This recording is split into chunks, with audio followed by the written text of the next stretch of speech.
experience. Train by day, Joe Rogan podcast by night, all day. Cheers, sir. Pages. What is that? Black Rifle? Yeah. We're up, Chris. What's up, baby? How are you? Good to see you, man. So, how long have you been in Texas now? 2 years. Wow. Do you But- feel like this is where you live, or do you like? This feels like home. Really? No. Yeah. Wow. Yeah. I went back home for Christmas in the UK, and it's so strange to go back to a place that you know so well, you're super familiar with, but you're kind of different, and everything's changed, but everything's the same, and you fall back into old patterns. You remember that tree that you used to walk past on your morning walk, and all. It's very disquieting, but it's fun. It's nice. The oddest thing for me is the contrast in the amount of freedom you have for things that you would never think were important. Like these little nicotine things. In California, you can't buy this because it's flavored. Mm-hmm. In California, you can put a tent in front of people's houses and fucking cook meth, and no one says anything. No one does anything. You could commit violent crime, and you get arrested and released with no bail. They never find you again. The laws are so ridiculous, but you are not allowed to have flavored nicotine. Flavored nicotine is dangerous, Chris. They're trying to ban flavored vapes in the UK very aggressively, super aggressively. It's like that's a big deal. That being said, I think it's like some non-insignificant percentage of school children are using vapes. Like It's very addictive. There's a no vapes sign in Yeah. schools. Like that wasn't something that was already self-evident. Well, cigarettes were a big deal when I was in high school. You know, a lot of kids smoke cigarettes. It was a cool kids thing to do. What's the smoking age in America? I think it's 18. Yep. 18? Legally, yeah. Legally? Yeah, it's 18.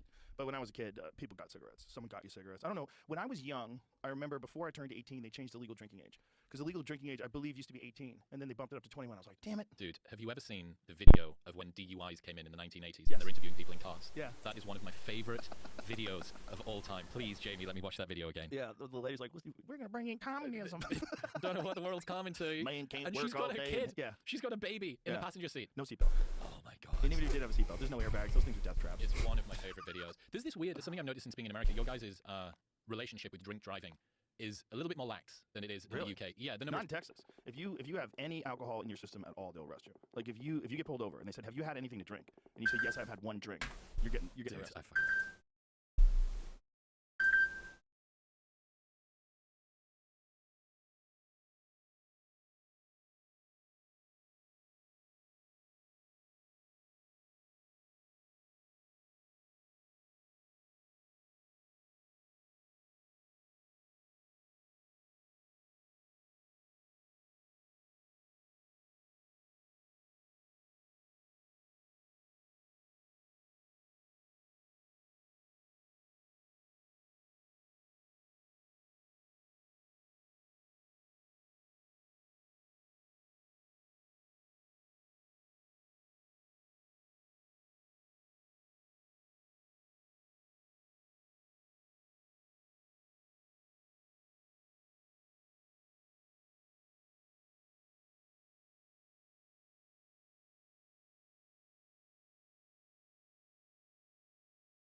Here's how John describes the throne of God. At once I was in the Spirit, and there before me was a throne in heaven with someone sitting on it. And the one who sat there had the appearance of jasper and ruby. A rainbow that shone like an emerald encircled the throne. Surrounding the throne were 24 other thrones, and seated on them were 24 elders. They were dressed in white and had crowns of gold on their heads.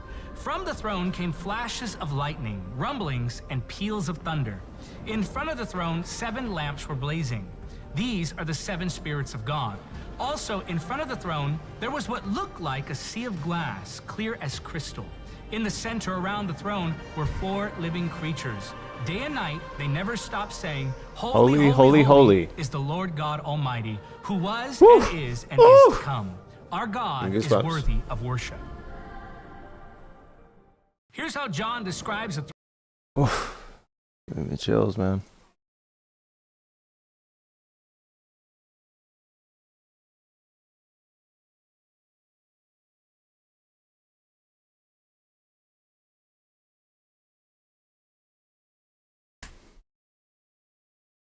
All right.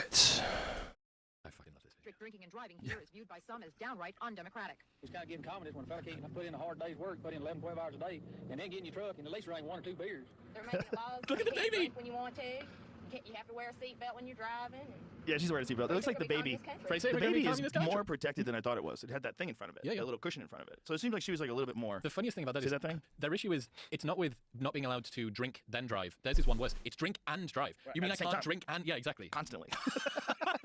Dude, I love that video. Oh my god. Yeah, you definitely shouldn't drink and drive. That's true. But also, you don't really want people telling you what you can and can't do. And once they start doing it with anything, well, you won't bring in communism. I see it's cartoonish. It's very cartoonish when they're saying that. It's very ridiculous. But kind of they have a point. This is the only point. If you let someone tell you what you can't do, they're going to expand that power of telling you what you can't do. Yeah. Always. One of the problems is that puts Sobriety was somehow not fitting with the American way. What? Measuring sobriety. Okay, hold on a second. Okay, during the 1950s, the American public and the judicial system were still erring on the side of the drunk driver. Oddly enough, some people are concerned with the mechanization of measuring sobriety was somehow not fitting with the American way. Kinda isn't. It kind of isn't, but also you shouldn't drink and drive. Like, both things are true.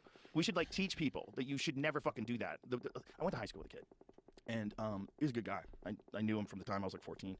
And then when, I guess, a senior in high school, he was drunk, and he crashed his car and killed his friend. Jeez. I remember running into him on the street. We were both walking, and I walked by him, and he just had his head down. And, you know, I wasn't good friends with him, but I was friends with him. I said hi to him. I said, hey, man, how you doing? He's like, he was done. He was done. His life was over, man. He wasn't, you know, a regular kid anymore. He was a kid who killed his friend in a drunk driving accident. It was a different human. Like, his life, he was this one guy. He was like a normal guy, fun guy. People liked him. He was a friendly guy. And then all of a sudden, a pariah. All of a sudden, everyone knows what you did. All of a sudden, what you did, you can't believe you did. This horrible, horrible, horrible thing. And you did it when you were so young. a kid. He was 16, 17, whatever he was. He didn't know what he was doing. He had no idea. You're so stupid when you're that young. Your brain's not formed yet. And you can't treat them like they're adults.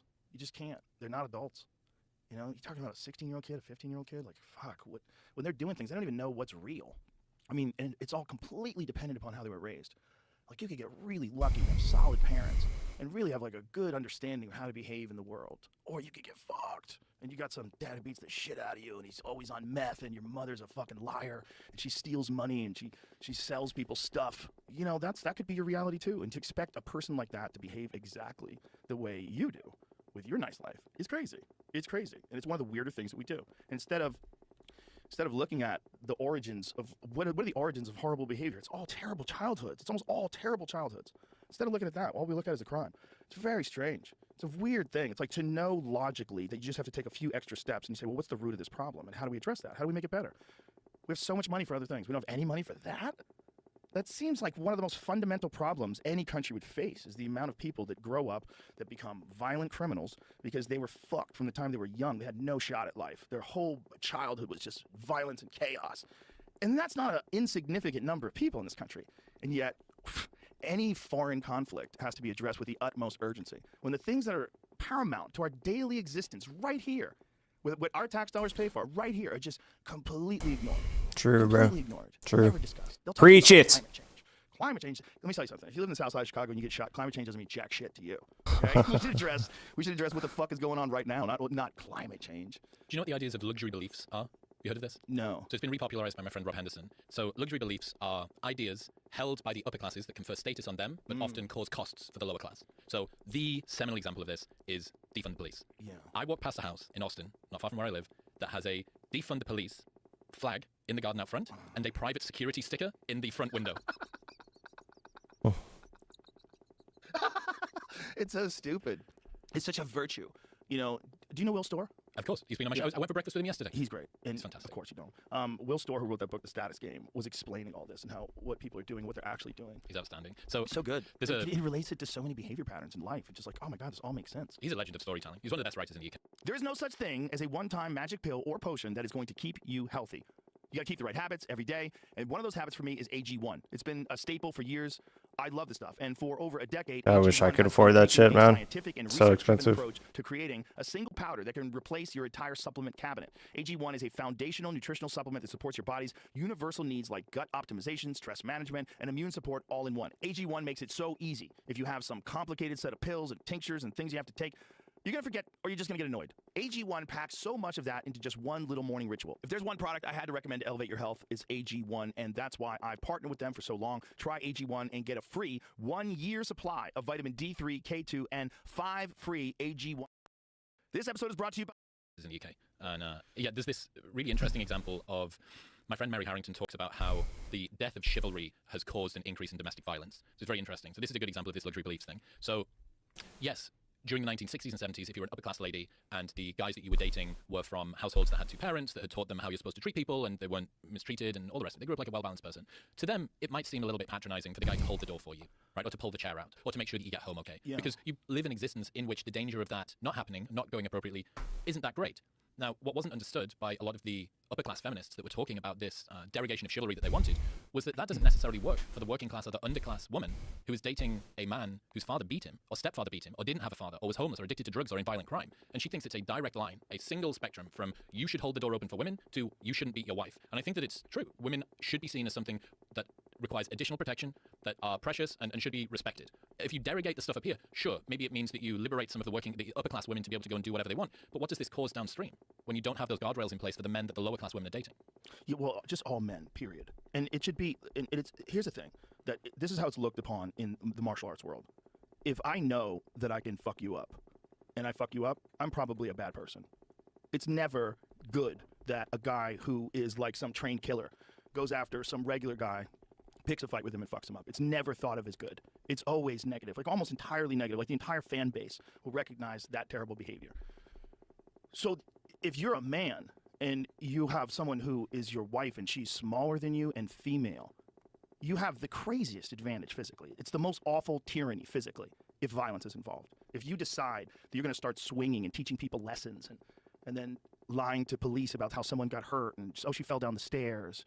And if you grow up seeing that, that's even maybe more fucked up because that's your model for what, and that's probably what their model was when they were growing up.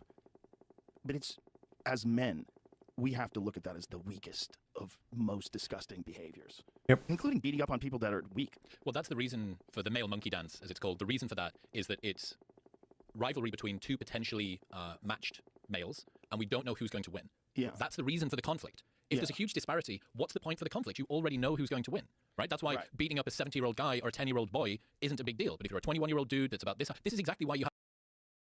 Who is she? And also warming up himself. This was when Gooms was kind of practicing and taking melee very seriously, and Hugs, Gooms like asked Hugs like, hey, you know who I am, right? Because like Hugs was talking to him like as if they'd never met or something. And then Hugs like in that moment, so the lanyards we had at that tournament, they said whether it said competitor or like attend, you know how someone says staff, media, blah, blah, blah. Yes. So Gooms' badge at the bottom said 3-day. As in, it's the 3-day pass. You have a pass for all 3 days.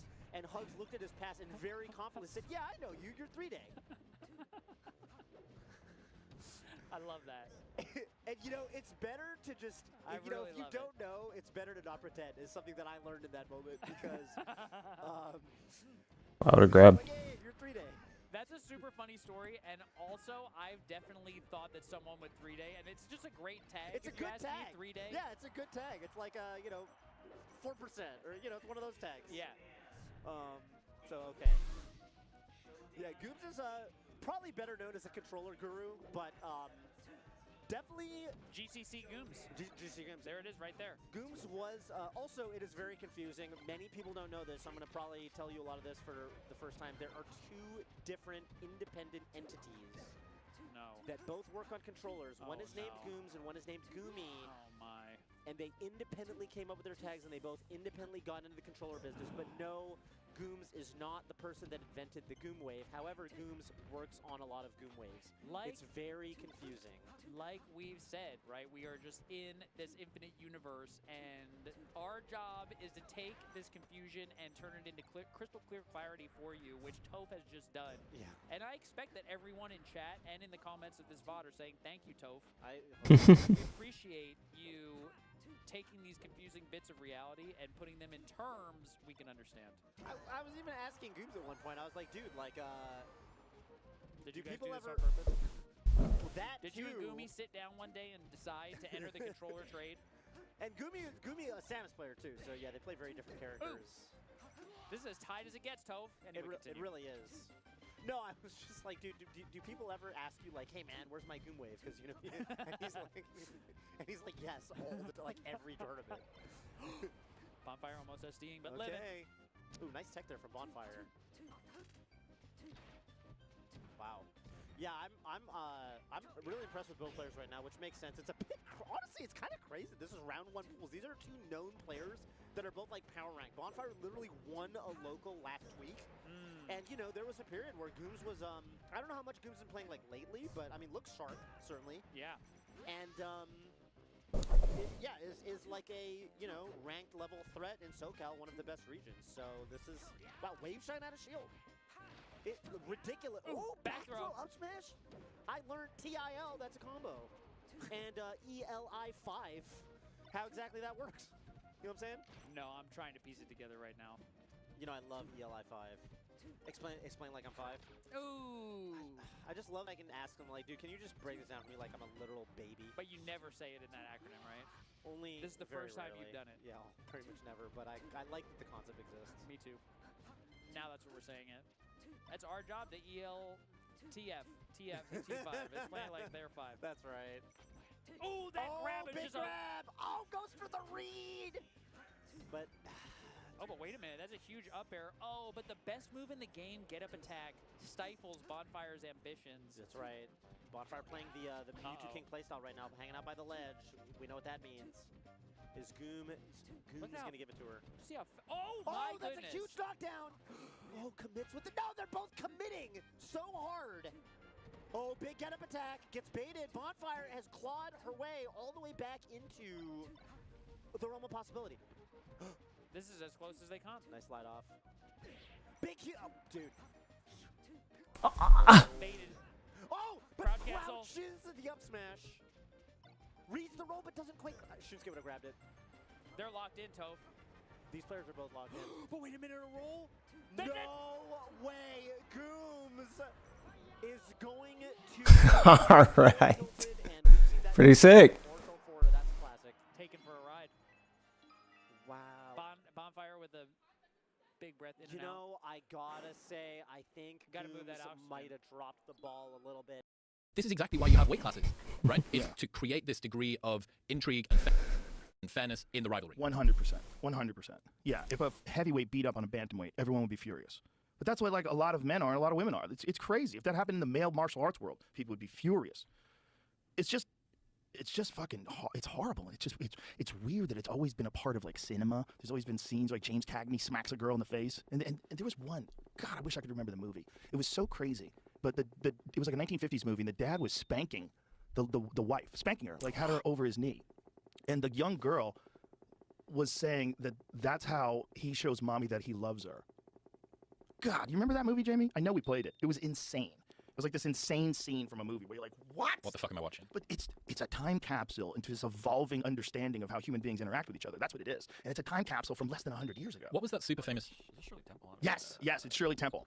That's what it is. Bro, Thanks, Mama. You're darn tootin' I did. That means you love her. That's what I've been trying to tell her. Oh my god. dude, you darn, that's what it is. Bro, Thanks, Mama. You're darn tootin' I did. That means you love her. That's what I've been trying to tell her. In the hell? you darn tootin'. Darn tootin' I The am. guy's got Over someone's his knee. daughter over his knee, and he's spanking her into submission. Spanking her. That'll Tilting her teach and her. spanking her. That means you love her, Shirley Temple says. Shirley Temple was like the propagandist. She was like a young I propagandist. can't tell if that's actually her. I'm trying to type it in. It's not. It's not her? So it might be someone else. How many of them were there? How many of them young, famous girl actors were there? How many of them came out great?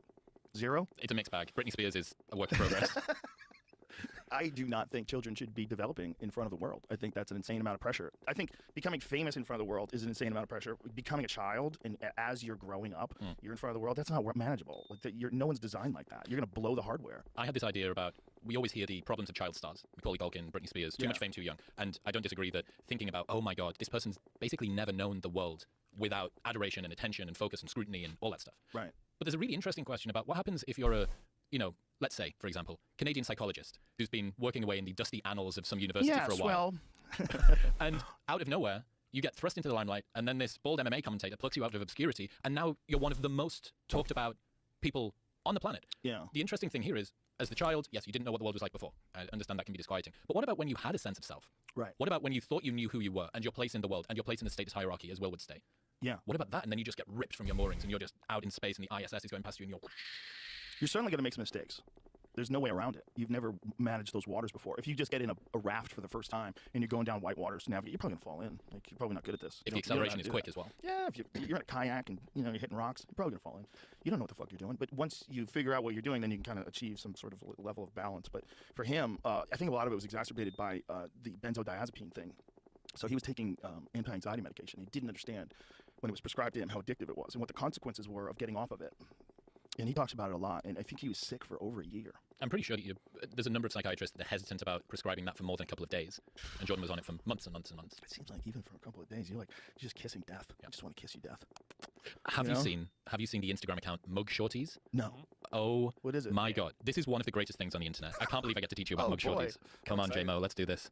This is a fun account. So it's images, mugshots of girls that have been taken in to for questioning. So it'll say in the top in the description what they've been charged for. Look at the comment below. She's driving me while intoxicated. Your Honor, we're under her influence. Her eyes are intoxicating. Your Honor, I think you've been drinking. Keep going. Oh my God, it's amazing. They're very funny. There's my Valentine. Oh, so they're all funny comments. Oh yeah. Oh, A that's bunch of great. thirsty dudes that are just like, I'll fucking. Yeah, but they seem to be making Assault. funny jokes. Consensual. It seems to be funny though. Oh yeah. That's fun. What is it called? Mugshot. Shotties. SHAWTYS. Shorties, but shotties. OWI, possession of marijuana and possession of paraphernalia. It was my weed, officer. There's another one. It was like possession of cocaine, and someone replied and said it was medicinal. My Face ID doesn't want to believe that it's me with this headphone on. It's odd. I would think that, that would be like a really good place to test jokes. As a comic, like with mugshots, it's like a really fun exercise just to try to come up What with can I come up with? Yeah, you've got Yeah. the way that they look, and you've got a short description about the caption. You know who would excel at that is Tony Hinchcliffe. Tony Hinchcliffe would excel at that. Mr. Roast. He's the best at that. There's no one better. There's no one better at like finding something funny about some horrible aspect of what just happened. Jimmy Carr's pretty good. Yes, he's very good at it. Yeah, the two of them could duke it out. It'd be a lot of fun. I think they might have done like a roast battle. They have. That's right, they have. On TV. Wow, that would be like an unstoppable object and an immovable force. Tony comes up with them. They're so fast, you can't believe they're not scripted. Like his brain just but it's like that 24/7. Like in the green room, he's always like got puns for everything. It's just his mind just works in a really weird joke writer way. Well, Mark Norman's the same, right? He just can't not do it. Cannot do it. Very similar. I mean, Mark's even more extreme. Yeah, it's unrelenting with him. Fucking hell. Mark can't if he gets panicky if we're talking about something weird. Like he goes, I think they're gonna think it's boring. Like, his attention span is like it's so short. Like I don't think he ever watches documentaries. It's just he's always going. I think I texted him a stat about 77% of 18 to 24-year-olds in the US are ineligible to join the military because of being overweight or mental or drug problems, and he just replied with Meal Team 6. That's him. 24/7. That's just how his brain works. He's so good at it. It's a marvel of personality. Like when we do protect our parks, he's just like this. He's like a special. Like if you're gonna make a really good stew, it's not just meat. You want carrots in there. You want potatoes. You want spices. Like he's a critical spice. He's a big carrot. He's something that's very important to that recipe being delicious. Like fucking phenomenal, dude. He's such a good guy too. There's this idea about in Blackadder, Rowan Atkinson, this famous British comedy. He was saying, "You know your bits, don't you?" One of the actors says to him, and he says, "This is different. It's spontaneous and it's called wit."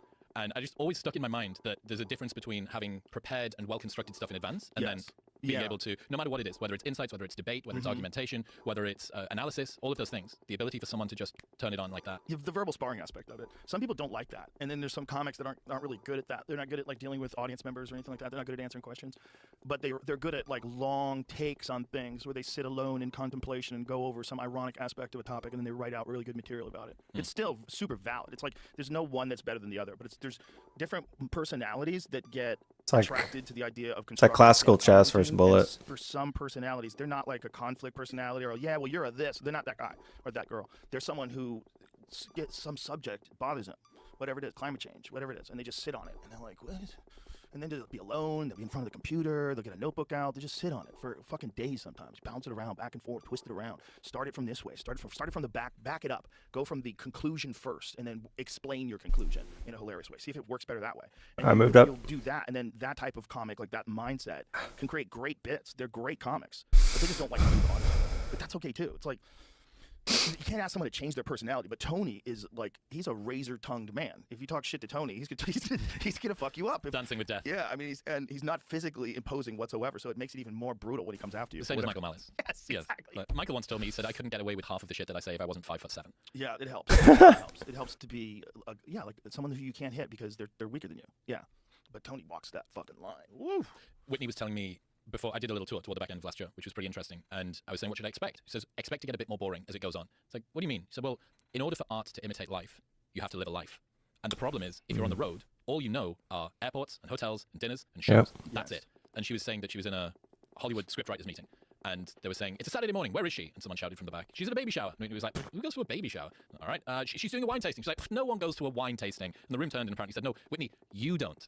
Like, other normal people do that. Right. So you've got this vicious trap of success. It must happen with musicians as well. Like, Yes. how are you supposed to, if you're some heartfelt singer talking about your makeups and breakups of relationships, and now you're dealing with the fear of Me Too, that doesn't exactly give sort of beautiful romance around what you're talking about. The same thing goes for comedians, same thing goes for anything. Like, the whole point of what you're trying to do is be representation, be representative for the normal person. Yes. And the more that your life becomes strange and rarefied and on the road, the less of that you get to experience, which is less inspiration for the art.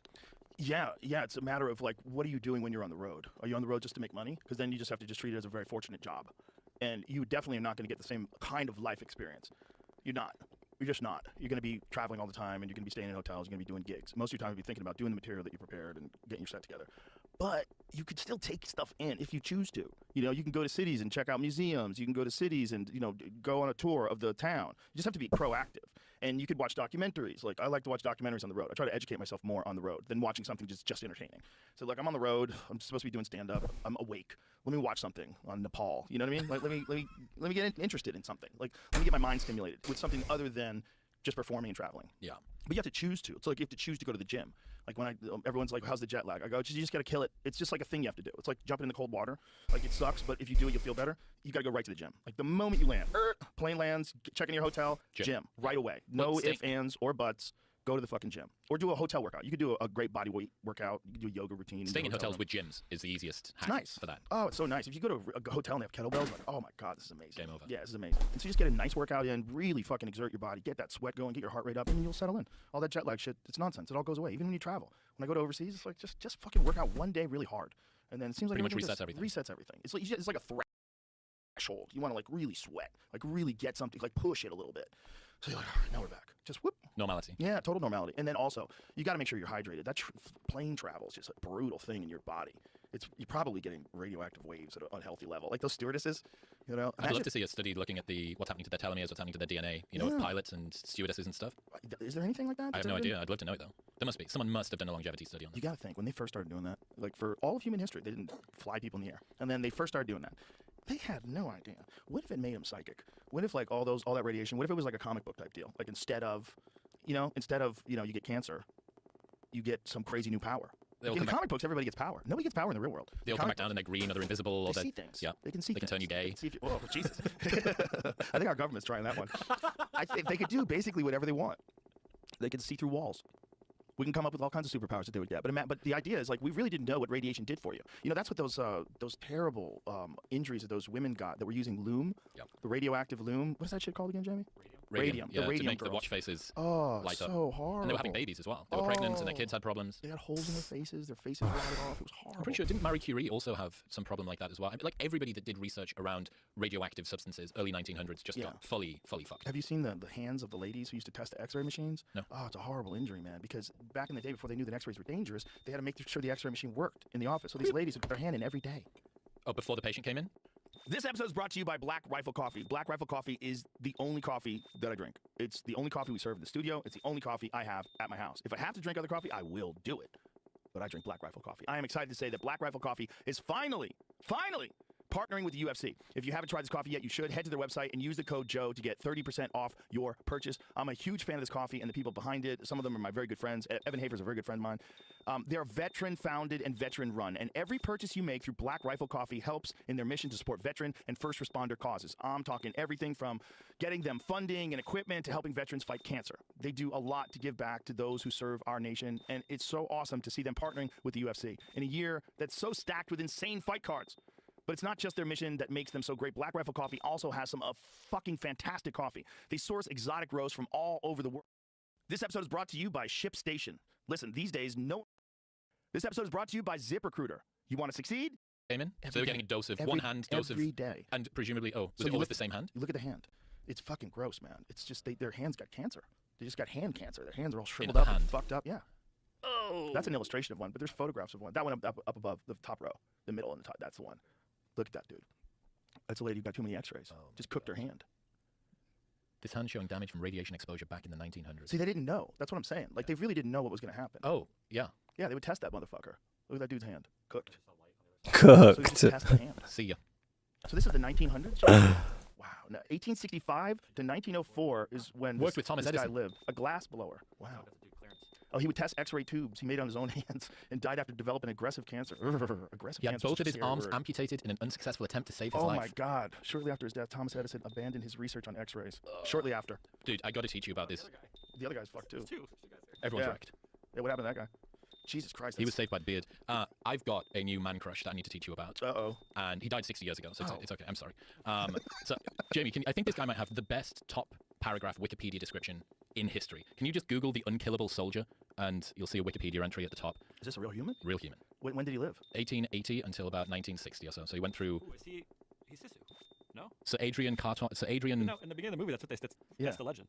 Yeah. Maybe it's not a real guy. But well, Sisu's a Scandinavian movie, isn't it? No, It's a who British guy. made It's a it? good Is British. it Swedish? Who made Sisu? Did you see Sisu? No. Bro. What is it? It's amazing. What is it? Is it John Wick in World War II? Is this one fucking badass soldier that kills all the Nazis? It's incredible. It's one of the most satisfying revenge movies. Yeah, so go to his Wikipedia, Adrian Carton de Watt. I think he might have the best. There it is. Lieutenant General Sir Adrian Paul Ghislaine Carton de Watt was a British Army soldier, officer, born of Belgian and Irish parents. He was awarded the Victoria Cross, the highest military decoration awarded for valor in the face of the enemy in various Commonwealth countries. He served in the Boer War, First World War, and Second World War. He was shot in the face, head, stomach, ankle, leg, hip, and ear. Was blown my in the left eye. He God. survived 2 plane crashes, tunneled out of a prisoner of war camp, and tore off his own fingers when a doctor declined to amputate them. Describing his experiences in the First World War, he wrote, "Frankly, I'd enjoyed the war." There's dudes like that out there. You just have guys like that out there. This guy's What story the will tell you everything. fuck? So he gets born in 1880 to aristocracy in Belgium, and you think he's going to go through the typical aristocratic route. He goes to Balliol College in Oxford. His father wants him to go and study law, and you think, right, that's the end of the story there.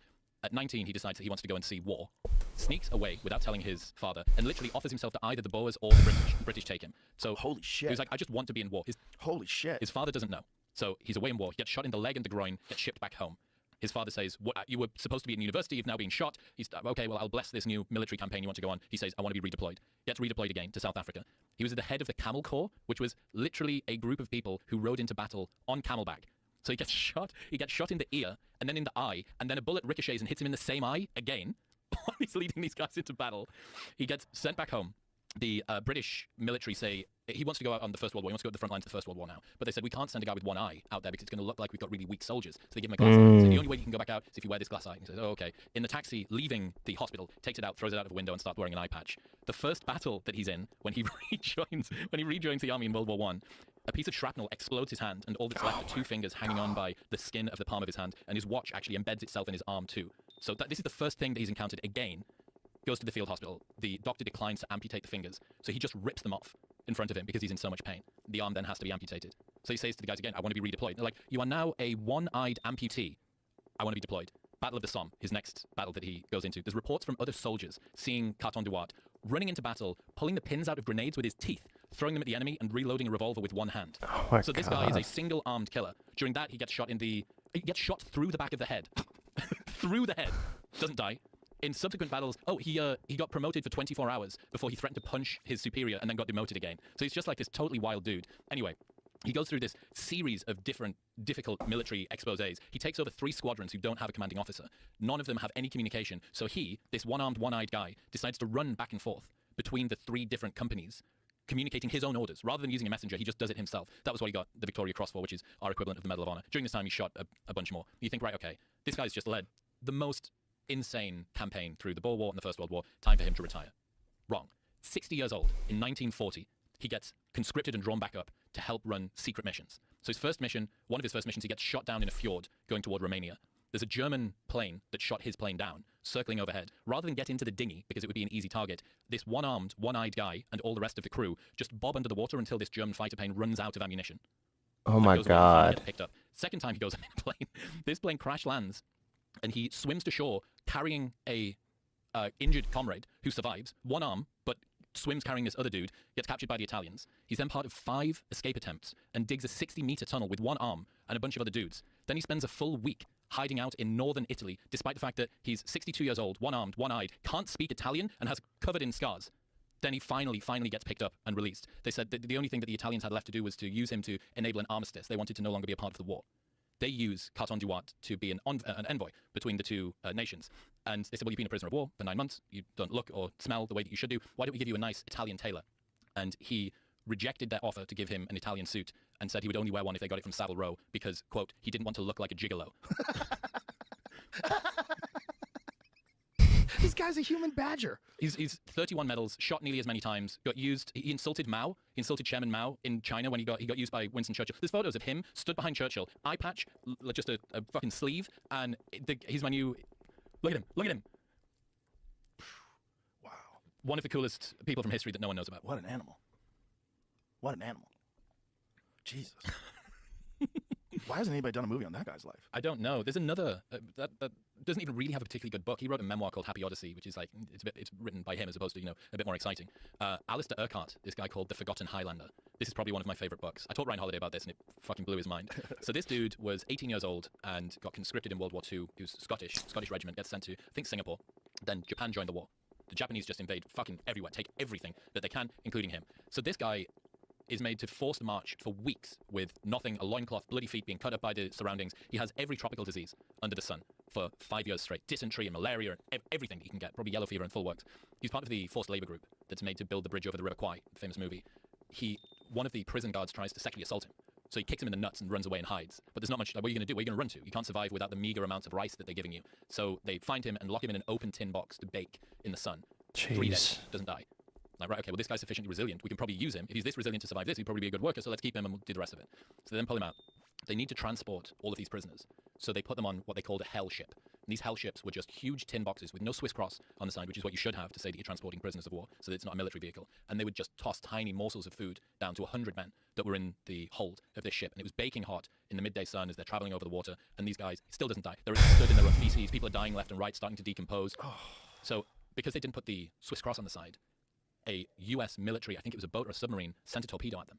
So his boat that he's on explodes.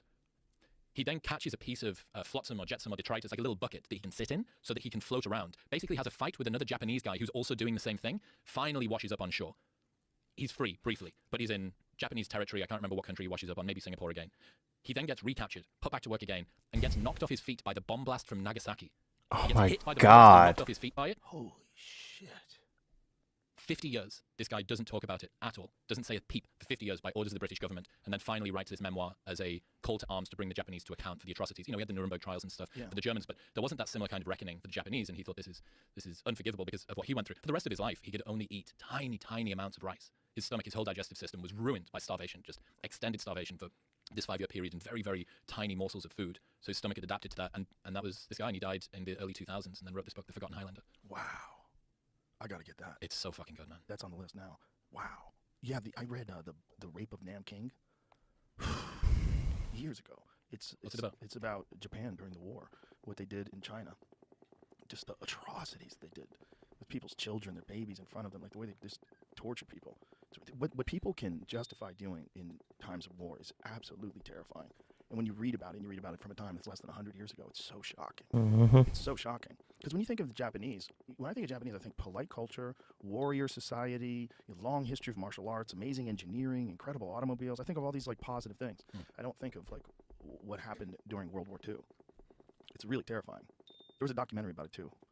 I remember I had to buy online from VHS tape. It was very hard to get. It was some sort of educational documentary, like something that they would show at a university. It's like, oh God. It's About the horrible. rape of Nanking. Yeah, it's just horrible. Just to know that people are capable of doing that to other people, to children and women and just anybody that's not them, and you can get away with it because this is war.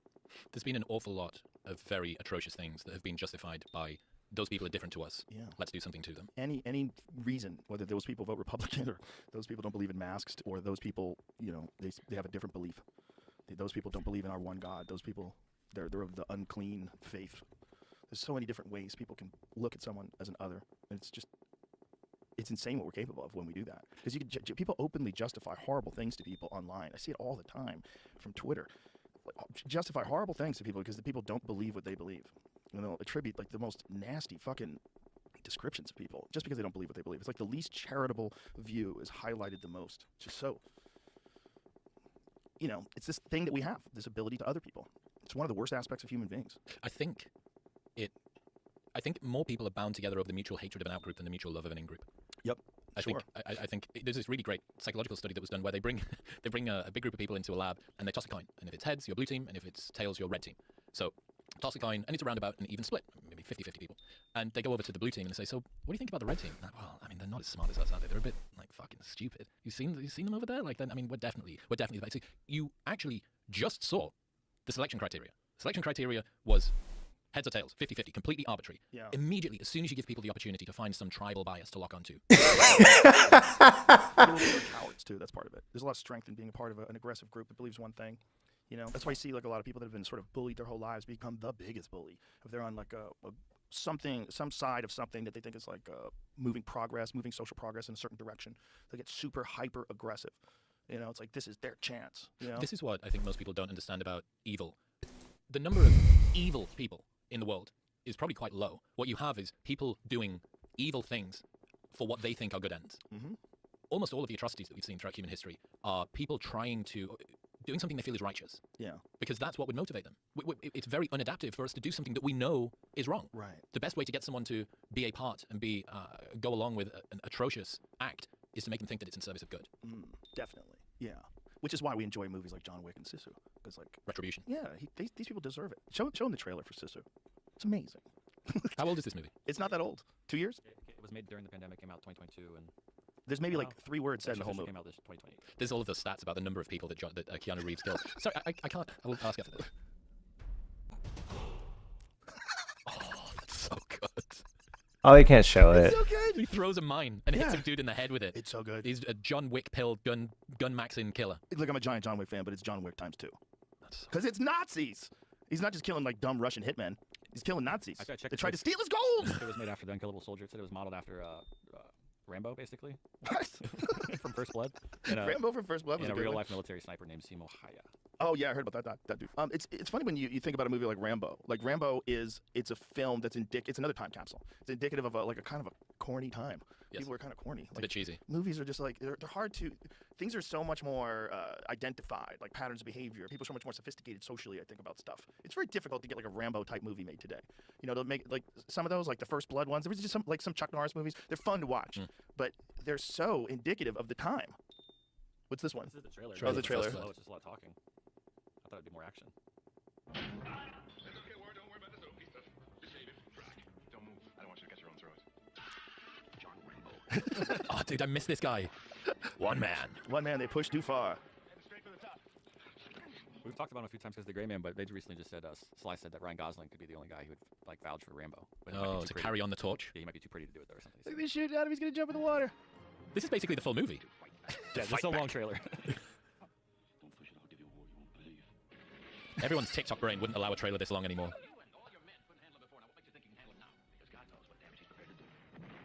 And explosions. Fucking brilliant, dude. But it's a sign of the times. It's like that. Did we find out who the little girl was in that movie? Oh, I did. I found the movie. It's called. Pull back up. Frontier Gal is what the movie was called. Frontier Gal. And it wasn't Shirley Temple. Beverly Simmons is. So that was a time capsule. And Rambo's a time capsule too. It's a time capsule to like a time where the art form was just different. That was her. Can I just check? I don't seem to recall the complex plot of John Wick. Is he still killing people because of his dog? Well, see, they dragged him back in. See, here's what happened. He killed everybody because of his dog, and then he was ready to retire. How far did that go? First one, second one? Second one. Okay, The so second two, one, two yeah. full episodes of killing. Yes. Yep, Well, two he had full to films. get his car back in the second one. So first So one he was got the dog, Mustang second back. one was car. Yeah. The second one, he shows up, he kills everybody at the warehouse that's storing all the stolen cars, and then he make a toast with the Russian mob boss to peace. And you know, it's like, can a man like you really know peace? He's like, why not? He's like, okay, cheers. So the guy freaks out that John Wick doesn't kill him. John Wick leaves, goes back to regular John Wick. He doesn't have the slick back hair anymore. He's not wearing the suit anymore, just like a regular guy. And he's got his car, it's all fucked up, and they fix his car. And then a dude that he owed a marker to comes to visit him and says, I want you to kill my sister. And he has to do it because he had this marker with his blood's in it, and so then he's back in the business. That's the second one. Yeah, and then he kills that guy. Spoiler alert. And then the whole world's after him. That's John Wick 3. And then there's a fourth one. And there's a fourth one, which is basically a superhero. And the fourth one, they're over the top crazy. I enjoyed the fourth one, but it's a very different thing than the first one. It's a different thing. The first one, you could kind of believe that could really happen. By the fourth one, they had a band and all that shit. It's like they have bulletproof jackets, and it's just like they're running into bullets, and it's cartoonish, but it's fun. The most crazy movie across into real world thing that I've learned about is this modified RX-9 Hellfire missile. Have you seen this? No. This thing is insane. Do the honors, Jamie. Let's look at this. So is it one of the hypersonic missiles that changes directions? this is more precise. So what they realized was that collateral damage is a big deal in war zones because if you kill people that aren't just the target, you galvanize that group against your... Yeah, there it is. America's secret ninja bomb packed with blades that shred militants alive. What? So there's no explosive in the front of it. It gets deployed using an existing platform, but rather than having an explosive payload, these six razor-sharp swords come out the side of it and just turn human flesh into smoothies. Whew. Look at what it does to a car. Oh my god. But how precise this thing is. It's so precise. Yeah, the flying Jinsu. I think it's colloquially called the jihadi blender. Oh my god. And they just shoot it into cars. So it's so precise that you need to know which seat of the car the bad guy's in. Bad dude's in, yeah. Because if it was a long enough vehicle, front right, jihadi blend, turn human flesh. So there's no people that aren't just the target. You galvanize that group against your... Yeah, there it is. America's secret ninja bomb packed with blades that shred militants alive. Oh my god. So there's no explosive in the front of it. It gets deployed using an existing platform, but rather than having an explosive payload, these six razor-sharp swords come out the side of it and just turn human flesh into smoothies. Whew. Look at what it does to a car. Oh my god. But how precise this thing is. It's so precise. Yeah, the flying Jinsu. I think it's colloquially called the jihadi blender. Oh my god. And they just shoot it into cars. So it's so precise that you need to know which seat of the car the bad guy's in. Bad dude's in, yeah. Because if it was a long enough vehicle, front right seat and back left seat will be scared, but it'll be fine. So there was this dude, supposedly one of the masterminds behind 9/11. They'd done surveillance on this guy, and every morning he'd come out and drink his coffee on his balcony. Same balcony, he'd come out and he'd drink his coffee and look out. So they just timed two of those things. Comes out, and that's it. There's no explosion, there's no nothing, and this guy just gets turned into dust. They shot two of them at him? Two, just in case the first one missed, I think. Oh my god. Laser guided, set it off. And here's the other thing, because it only propels for the first 2 seconds, and then after that it's just using fins, so it works out the trajectory. So there's not even the sound of engine coming toward you. It's just silence, and then blades and death. Oh, it's a flying rage hypodermic. Do you know what a rage hypodermic is? Rage hypodermic is a wild mechanical broadhead that they invented for bow hunting. So instead of a bow hunting broadhead being a fixed blade, like a solid piece of metal that's screwed into the end of your arrow, instead it's a mechanical broadhead that upon impacting tissue opens up into this huge opening. They make giant holes. They call them rage holes. And they kill animals quick. And it's kind of controversial in that if your blade hits a branch on the way in, or like a stalk of hay or something like that, it could trigger it, and then it would fuck up the trajectory of the arrow, and it might lead to a bad shot. So there's that, and then there's it could get deployed accidentally in your quiver, and you might not know it when you're drawing and shooting. It could be open, and it could open up in flight. But if it stays closed and it does impact, it makes a giant hole. Cam took me to the bow rack. Ah, you did lift, run, shoot. I did. He fucked me up. He made me go up the hill. He made me carry that rock. How long did you? What is it, like 2 miles? I don't know. I think it's maybe about a mile up and a mile down, but it's pretty steep. And I mean, there's a 72-pound rock. You gotta carry the rock down. Oh yeah. I think did we carry it down? I can't remember. Wait, I think it's supposed to. But he made me do the trail, and then he taught me to shoot, and I was looking at with gruesome glee, looking at all of the different types of arrows in the bow rack, looking at all of these different heads and all of the different attachments. It advertises exit wound 3-inch diameter, exit wound 5-inch diameter. Cam shoots this thing called a carnivore. And the carnivore is a broadhead that's got 4 blades. It opens up a canal in these animals. Yeah, it's like for bow hunting though, it's extremely effective. If you can get it into the vitals, it's like that's a lethal shot every time. It's such a big hole. I wonder how many. Is it more humane to kill something more easily? Is my question. Yeah, it's more humane to use a rifle, in a lot of circumstances. That's literally just the non-rocket propelled version of what we just saw. Yeah, it's like a carnivore. Go back to that carnivore thing. so you can see what it is. So that's a really big one. So the controversy in bow hunting is always like fixed blades are more durable, but mechanical blades have more cutting surface. What is that? What is that? Jesus. Turn stuff into pizza slices. Colorful eagle. That's what it's called. God, Jesus Christ. Oh my god. Yeah, that seems like it wouldn't fly good. See, the problem is they have to fly good too, and the more metal surface area you have, the more you have a chance of what's called planing. So as the crosswinds hit your arrows, your blade can drift because the wind hits the broadhead. So if you have a wide cut, solid, like fixed blade broadhead, that's another sort of thing that can catch wind. Yeah, people tune them. Like so if you have like a single bevel broadhead. So there's a single bevel broadhead, which is a broadhead, which is a fixed blade broadhead that has only had the edge sharpened on one side, and that encourages rotation. And that rotation has to align with the helical of your vanes. You don't want them to be fighting with each other. So if you have a left helical on your vanes of your arrow, you also want a left helical on this broadhead. And so these are tuned in tightly together. And so it's a very painstaking process. You have to make sure you're doing it right. You're gonna move your rest a little bit. But once you get it dialed in, you can shoot accurate out to like 60, 70 yards with it. You know that it's called broadhead tuned. So with field points, you don't really have to do that because the fletchings, they steer it enough, and you just have to be kind of on target. You have to be closer. But with broadheads, you have to be like really, really locked in. So that's the negative of the broad. This episode is brought to you by ZipRecruiter. You want to succeed? You're going to need a team that knows how to get stuff done. But first, you got to find that team. And that's easier said than done. Because according to a recent survey from ZipRecruiter, one of the top challenges employers are facing this year is a lack of qualified candidates.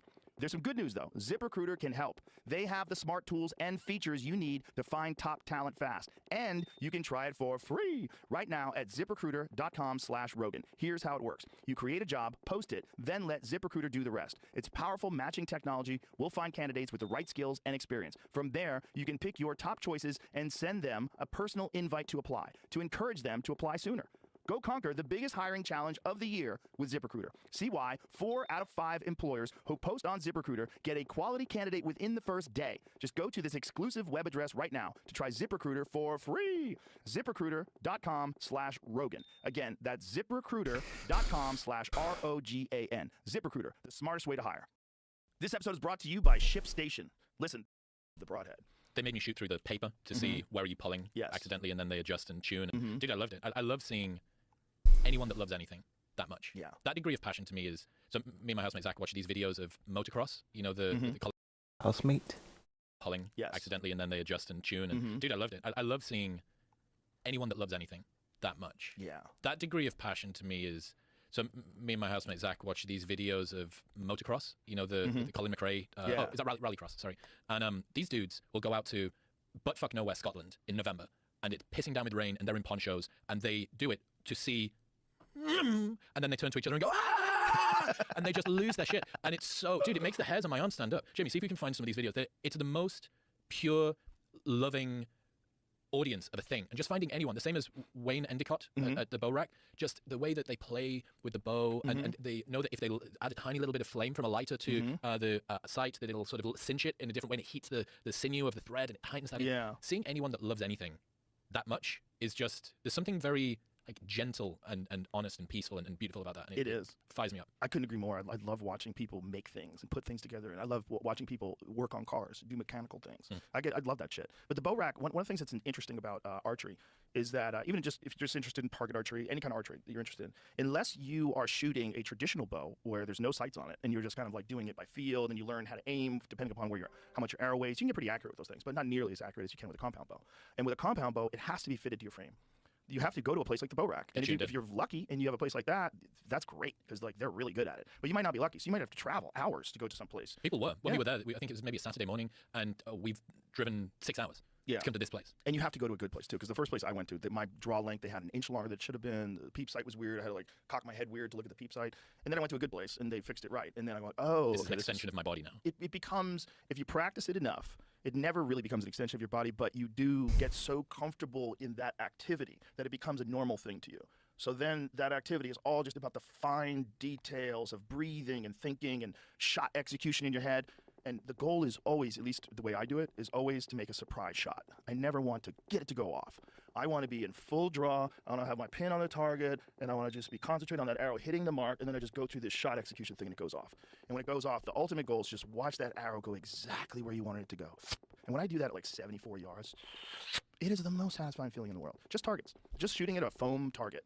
It's so satisfying, and it requires so much concentration that in that act of doing that, the world goes away, and that's the key to it. That's the key to anything that I really enjoy doing that's very difficult. I think you need little vacations from the world, and if you have an hour and a half to shoot a bow, it can provide you with a vacation from the world. You are literally only thinking, it's so difficult to do, and it's so involving, and it's so rewarding when you get it right, that you're completely locked into this one activity, and the world goes away. I love it, man. I love the solitude and the peace that you get doing something that you know well and that you can get better at. Yeah. And I often think about like 3 types of Chris: dopamine Chris, serotonin Chris, and cortisol Chris. And my goal is to spend as much time in serotonin Chris as possible. But, you know, dopamine Chris plays on modern wisdom and growing the channel and money and new stuff and traveling to new places and novelty. Right. And cortisol Chris is dealing with the operations and its executive function. It's answering emails and it's dealing with challenges. And there's, like, cortisol is kind of exciting too. But serotonin Chris is walking with your friends in nature and calling your mom and catching up and having dinner, going to a comedy show, watching live music. And I found that when I'm not feeling balanced in myself is when I'm spending too much time. And things aren't bad. Things are going well. They could be even going excellently. But I'm still in dopamine Chris a lot. And he's gangster rap and a V8 engine. And I want to be magic mushrooms in a hammock. Like, But wait a minute. Pause, please. Because you just bought a Camaro. I did. You son of a bitch. I You know. bought an SS too, right? 2SS, yeah. 6.2 liter V8. Yeah. Oh, yeah. You embrace American culture. Okay, I just need to get some beers. Did you get a manual transmission? No, I've spent. So in the UK, almost everybody learns to drive manual. So there's 2 types of license in the UK: manual license and an automatic license. If you learn in an automatic, don't get to drive a manual. You have to take the test as a manual. Oh my goodness, that's a smart move. Yep. That's one case where England's got us. Fuck yeah. You guys win on that one. Hell yeah, we got it. I think, you know, it's a dying thing, obviously, because it's not as smart. Why do I have to use my left foot? Dude, your entire in the UK, the left side of my body, left arm and left leg, just go chill out, go on holiday for the next hour while I do this journey. I can use right arm only and right leg. But yeah, I remember hearing, I think it was Tim Kennedy talking about if you're a guy who is cared about preparedness and you don't know how to drive a manual car, that's not preparedness. Imagine that you're halfway up a mountain and only one car works, or you need to get somebody down, or there's been a car wreck or something, and it's a manual car. Are you going to work it out on the fly? Yeah. How many people know how to drive manual cars in America, do you think? Let's guess. I would say 10%. I'll guess 10%. What do you think? What do you think it is? I have no idea for America. Maybe I would have guessed like 50. I would have hoped 50%, but I don't know how many people are exposed to them. In the UK, I would say 90%. 90% of driving license holders will be able to drive a manual car, at least. That's interesting. Yeah, I saw a lot of them in Italy. Everybody had a manual. Everywhere. That's They all don't give a had. fuck about their cars either. They just crash in like little dinks. Yeah, Even they though, don't we're so precious, especially in the UK. I don't know how it is in the US so much. We're so precious. Like the little scratch. Oh, you better get that painted up. Yeah. In Spain or France or Greece or something. That's a bit of a, what's it called? Patina. It's a bit of patina on it. Gives it character. Well, some cars, they look at that like here. Like if you have a Jeep or something like that, you get all scuffed up, that's fine. But yeah. Yeah, it's a good thing to know how to do. It's also, the real problem is if there's some sort of an electronic blast, if something happens, like a solar flare that takes out the grid, and the only, because like if electronics get fried, and this is a real possibility, I know you're like, what are you saying? First of all, you have to understand, entire planets get fried by supernovas. It's not just electronics. You know, things happen in intergalactic space that would end everything for us, and that it 100% could happen. You know, that's a real thing. But solar flares taking out power grids, that's a fucking real possibility. Taking out satellites, that's a real possibility. And one of the things about most modern cars is most modern cars are essentially run by a computer. So if all the computers get fried, guess what? Your car doesn't work. If we're running into some sort of situation, some horrible event where all the computers get fried, that means your fucking car doesn't work. You also can't move anyone. Unless you have an old car. Now, if you have an old car that works on carburetors, you know, those are cars, like if you have an actual real 1969 Camaro, not like the ones that, I have ones that have new stuff in them. So all the new stuff is computers, they'll be useless. All the ECU that powers all the ignition and the electronic fuel injection, that shit's out the window. Your car's now controlled by China. No, it's not controlled. It's a lump. It's a lump, and unless I can figure out how to put a carburetor on it, and I can't, I'm fucked. You know, and you'd have to like gut the whole system. All the electronics are wired into it. The speedometer's wired into it. It's like, ugh. I was hearing that my neighbor has a Tesla, and I think he gets his insurance through Tesla, but they can see the diagnostics of how he drives the car. So his insurance is way more expensive because it knows how late he brakes, how fast he accelerates, how close to other cars he is. You want to talk about encroachments on freedom? I didn't know they did that. There's a do that either. algorithm that's used in China that when someone is applying for medical insurance, it uses the website to track the number of typos and the movement of the mouse, and they've mapped that with an algorithm to predict pre-Parkinsonian, Holy shit. dementia, all of these things. So basically, if you're filling in your medical insurance in China and you fuck up a little bit, your premium goes up. Wow. That's coming. All that stuff's coming. And a lot of dummies are they're gonna sign up for it because they'll attach it to something you think is important, like climate change.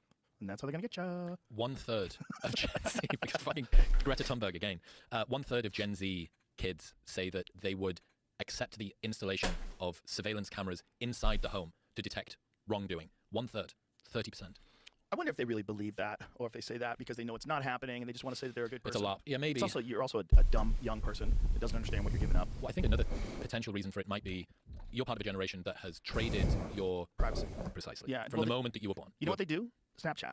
They give each other their locations. Yes, the So, snap map. I think Yeah, it's so all the kids know exactly where all the other kids are. So if you're dating some gal and see her with that other person that's Yeah. on your friends list. and you see you're not where you said you were going to be, Yeah, it's a. So what do people do now? They just, where are you? I see where you are. There was That's kind of weird. You read the terms and conditions of TikTok a while ago. I can't remember whether you saw. TikTok has written into its user agreement that it can use the front-facing camera to detect micro expressions and use that to inform the algorithm. What? Yo. So if you see something and go, yo, Yep. see some crazy Instagram video. There it is. They Whatever it is that gotcha. they know. Yo, there's pleasure, there's disgust, there's anger, there's envy. And I bet it's cross-platform. I bet if they have that app, they have that ability, and you have it open. I bet they use it no matter what you're doing. I bet if you're flipping over and now all of a sudden you're on Instagram, or now all of a sudden you're on Facebook or Twitter, I bet they still can see all your. I bet they see exactly what you're seeing. Well, think about with the Apple Vision Pro that Jamie's going to have to debate about whether or not he takes it back over the next 12 hours. How much eye tracking? Yeah. What is that able to tell from what Yeah. you're doing? What about the latency between your fingers and your eyes? Is that able to predict early onset dementia or some Right. neurological decline? Yeah. Or it could have used against you if they decide that, what do we get Chris on? I don't like Chris being the CEO of this company anymore. Let's decide that he's in decline. Oh, and let's And use also that. start gaslighting him. You okay, Chris? You seem a You little. just seem off lately. Dude, did This you is hot gaslighting. did you see the outcome from this special counsel report on Biden? No, I did not. Okay, let me pee because this is a big one, and I'm holding in a pee. So Let's be together. Okay, let's do that. We'll be right back, folks. Fun as Yeah, well. I'm watching a movie. have 17 steak. hours. It's miserable enough as it is. I don't need to make it any worse. But yeah, Let's hydration. pee hydration is together. so important. Radiation. Did we find out about that? Do people die on planes? Has there ever been a study on the radiation that pilots and flight attendants I was receive? digging into it. There was not a lot of studies available. One study I found was from 1992. And it just said that pilots die sooner after they retire, and it wasn't showing not radiation. Yeah, but isn't that applicable to most men that quit their jobs? right, it could have been something. A lot of things could have gone into that. People fucking die when they don't have meaning and purpose too. Yeah. That's a real factor. People that retire die significantly sooner. Yeah. Way sooner. Mhm. It's one of the reasons I think everybody, when they retire, should be issued a dog. Oh, yeah. That'd be Like cool. a little Carl. How's Carl doing over there? Is he sleeping? Oh, he's so Carl's the good. cutest little thing ever. He's amazing. Yeah, that would help. But I think what also would help is have things you enjoy doing. You can still enjoy your life without having a job. And if you've got enough money where you can retire and you feel like you can pull that off, you should do stuff. Don't just fuck. Pursuits. Yeah, but some people don't know what the fuck to do when they're not working. And work was their everything. It was their entire existence. It was their social status. It was how they made a living. It was their social community. It was all their friends, really, because you're with your workmates more than you're with your partner, your wife, your husband. What's the number you're awake at home? You get home at 6 o'clock. You're only going to be awake till 10 if you have to work. If you're doing a 9 to 5. If you're a crazy person, you're up at 11, 11:30, and you don't mind being a little tired in the office. But if you're trying to be on the ball, you're going to go to bed as early as you can. You got to get up at fucking 6:30. You got to commute. How much time are you together? I've been thinking about this idea of hidden and observable metrics for life. So a observable metric would be something like the amount of money that you earn per year.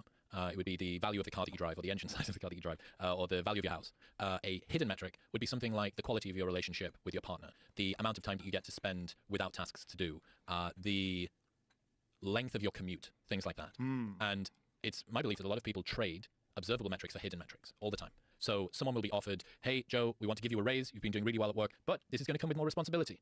We're going to need you in the office earlier, and you're going to be in charge of this floor of 10 people. Okay, how much more money have you got? Well, I've got $15,000 added onto the observable metric. But what's the hidden metric cost that you're paying for that? Well, peace of mind and time with your partner. Or you take another job somewhere else, and your commute is now 45 minutes longer in both directions. Yeah. It's 90 minutes a day that you're not spending with your kids or with your wife or with whatever. And Yeah. because money is the ultimate game, it's the best game. It's literally global. It's universal. It can be exchanged between different currencies. I know your game can be compared to my game, can be compared to anybody else's, but I don't get to see the dashboard that tracks the quality of your sleep or the peace of your mind or the relationship that you have with your kids or your wife or the amount of time that you just get to yourself. Right. And I think people should be very cautious of trading observable metrics for hidden metrics. And one of the ways that you can try and fix this is to bring the hidden into the observable. So using a tracker of some kind, maybe to track your sleep, that would be a good start. Or if you were to note down in a journal how you feel each day. Oh, well, maybe I feel a little bit better today because I did some. That's just fine. Just breaking this. Put that thing down. No worries. Yeah, no, I think just overall general happiness gets thrown out the window in terms of the metrics of the numbers and the observable things that make you superior, the car, the watch, the stuff, But yeah, I always tell people one of the things about a house, I've said this many times, unfortunately, but when I first got my first really nice apartment, when I first moved to California, I realized pretty early on, after a while, I was like, oh, this is just my house. This is just where I live.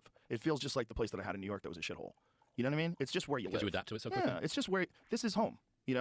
All you need is a safe, comfortable place, a place where you can cook and eat your meals and a television or a computer. You've And it's seen those- basically the same experience. Have you seen those memes of guys just need this to survive? It's it's like a lawn chair, a PS5, big TV, and a mattress on the floor.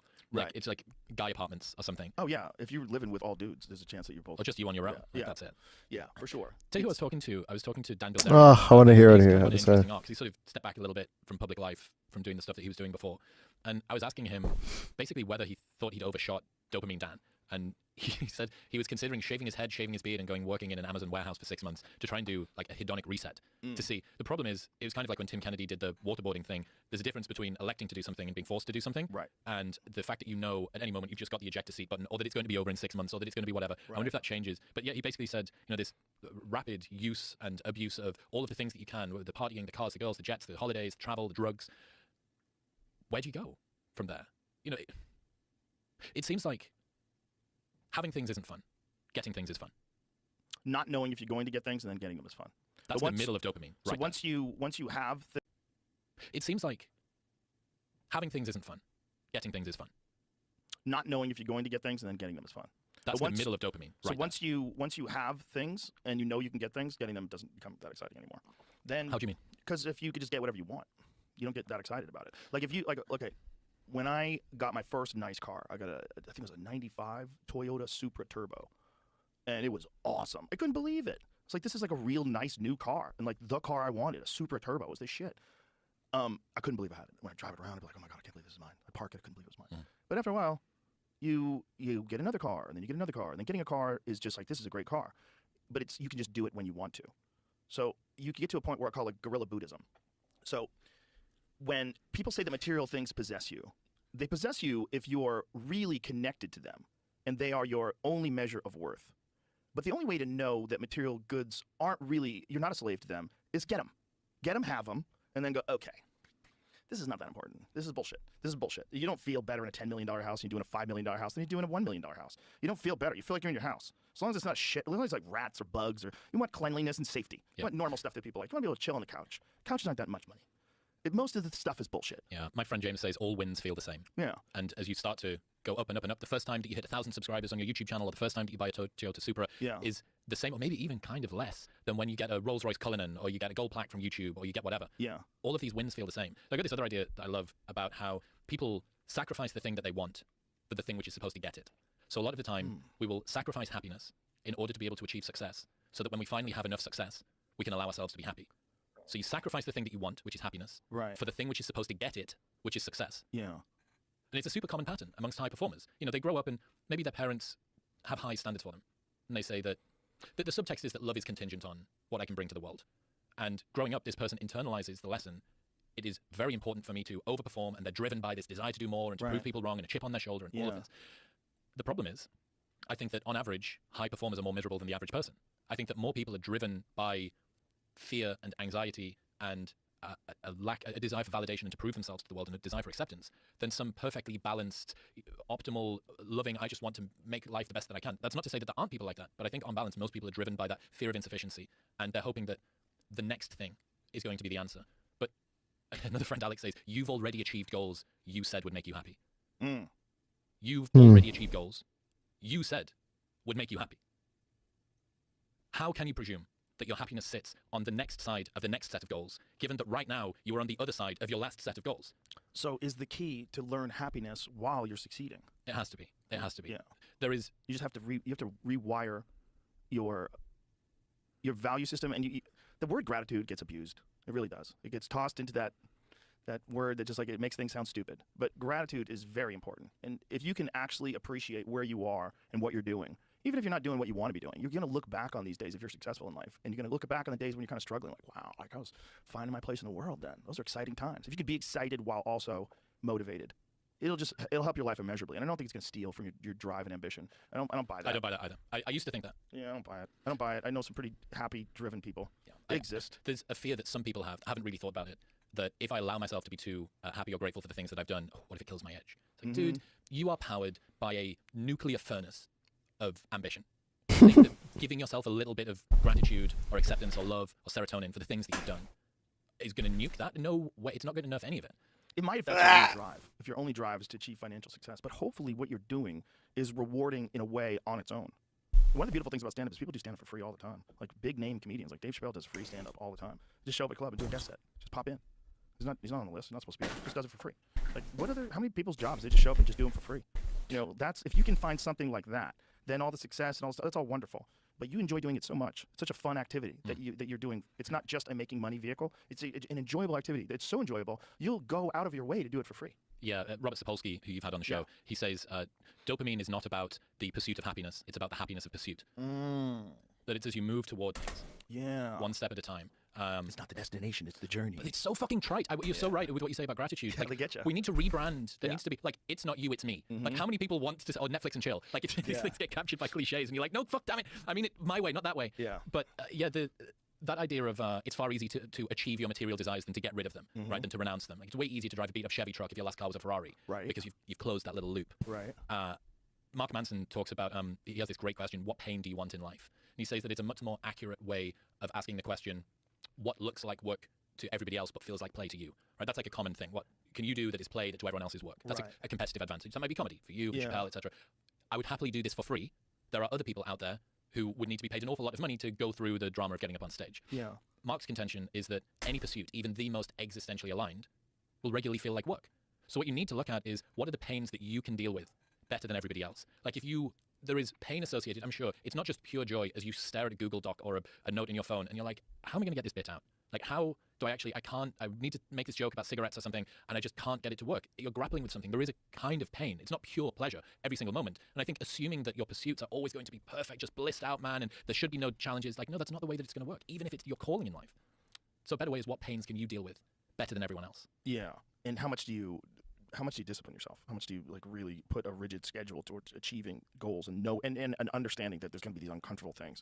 These things, like the creative process, it's uncomfortable. So people avoid it. That's what Stephen Pressfield's book is all about, The War of Art. I love that guy. It's a great book. Such a good book. Such a good book for creatives. I tell everybody, I still have a stack of them out there, right? He's got a fresh stack. We've got a fresh stack. He sends it because I gave him out to so many listeners. Because there's so many creative types that don't understand that there's this fucking weird thing going on in your head called resistance.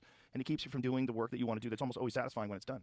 And when you're done, you're like, God, I did it. But part of you is going to go, let's not do that. Let's check out YouTube. Let's look at this. Let's look at the news. What's going on in the news, man? Maybe some weird shit's happening I need to pay attention to. And then next thing you know, it's an hour and a half later and you could have been writing the whole time. And every time I do, just sit down and write, I'm always happier. There's always this little bit of a resistance. So it's kind of the same feeling that I get before a workout or before a cold plunge or before anything. It's just this feeling of knowing that there's some shit you got to do. There was this story that I learned about Victor Hugo. So The jiu-jitsu guy? No, this is a writer. Oh, okay. I want to say Victor Hugo's a world champion jiu-jitsu guy. He might also be a writer from the 1800s. He might be both of those things. He's a time-traveling man. So he was a writer, and he paid his servant to come in every night during the middle of the night while he was asleep and pull the bed sheets off his bed, leave 6 pieces of paper in his bedroom and a pen or a quill, and lock him in. And until Victor had slid all 6 pieces of paper written on underneath the door, his servant wouldn't let him out. The level that people get to. But think about when you're really struggling with the creative process, the ridiculousness of the things that will look attractive to you. It's like, I haven't sorted the cigar cupboard alphabetically in quite a while. I really think that the cigar cupboard could do with, that's interesting, that brick that's been outside, I really should find a place for that brick. And the bird feeder needs refilling. Like, you just find these bizarre things because your body is just doing everything it can. But this is a Huberman's thing, right? What's it called? The mid-singular cortex, MSC. It's that thing. Apparently, Goggins has got like the biggest one in the world. It's just the thing that allows you to overcome doing hard stuff. Right. And that actually grows. Yeah, it actually grows upon exertion. Yeah. Doing things you don't want to do. Yeah. I think it's real. I think I've always recognized that that's a thing. Because when I take time off of working out, it's really hard to go back to it. But if you do it all the time, it just becomes a normal part of your life. Dude, routine is such a vicious cycle up and down. Yeah. I think the whole body's that way. I really do. I think, like, basically the way you can strengthen your muscles and you can strengthen your cardiovascular system, I think your mind works is the exact same way. I really 100% believe that.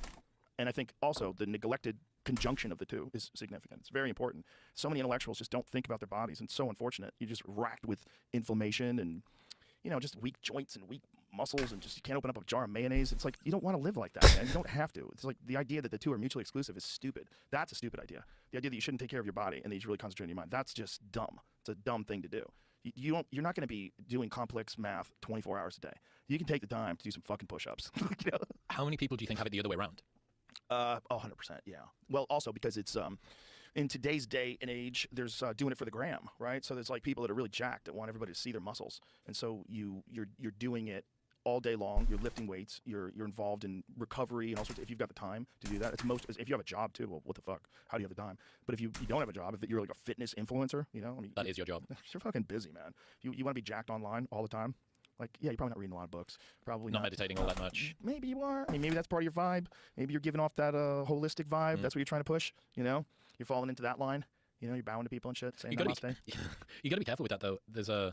I tried to come up with a name for a trend I saw in myself, which was productivity purgatory, which is even the things that I was supposed to be doing for leisure, I was justifying because they somehow contributed to my output for work, or I wasn't taking a walk in nature because I wanted to enjoy it. It's because I once watched an Andrew Huberman episode that said 15 minutes of sunlight in the eyes improves your productivity throughout the day by whatever. There's like, if you're not careful, everything that you do is infused with this desire, this need, this compulsion to be productive. Yeah. And I think that that's dangerous. It is dangerous. It's just not good to be a human being with that. But if you want to be the best at something, You've got to be really obsessive. the best strategy. If you really want to compete against other top dogs, you're going to have to do more or be better, be smarter, or figure something out that they're not figuring out. Well, it's really a game of who's prepared to sacrifice most. Right? It's also who's prepared to learn the most, right? Who's good at recognizing what actually happened versus what you've been comforting yourself with. What do you mean? If there's a bad result, whether it's a bad result of business or a bad result of your personal life, like there's always this desire that people have to find a reason why it wasn't their fault because it's uncomfortable. But if you can recognize, oh, this product tanked because of me.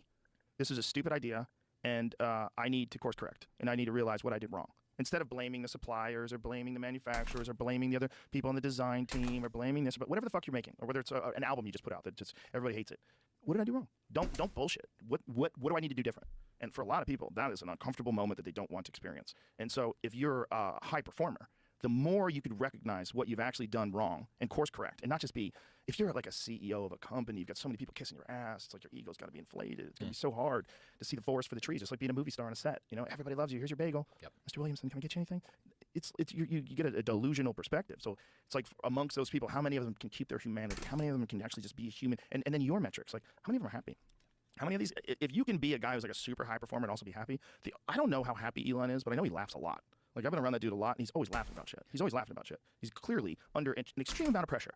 He's clearly a high performer, but he's also seems to be enjoying a lot of it. Did you see his interview recently with Lex? I think it was maybe 4 months ago. No, I didn't. So on that, there's a really interesting point where Lex is asking him basically what it's like to be Elon. Yeah. And Elon says, most people think they would want to be me, but they do not want to be me. My mind is a storm. They don't know. They don't understand. He said that to me too. Yeah. It's fucking apocalyptic and terrifying.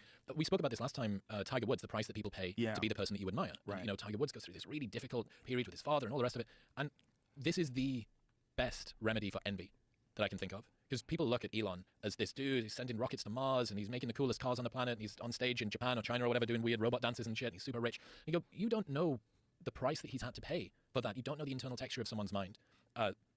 Your heroes aren't gods. They're just regular people who probably got good at one thing by sacrificing literally everything else. Yeah. Especially as a high-performing athlete, like, what are your options? Like, if you want to be a fighter in the UFC, you can't also be coding.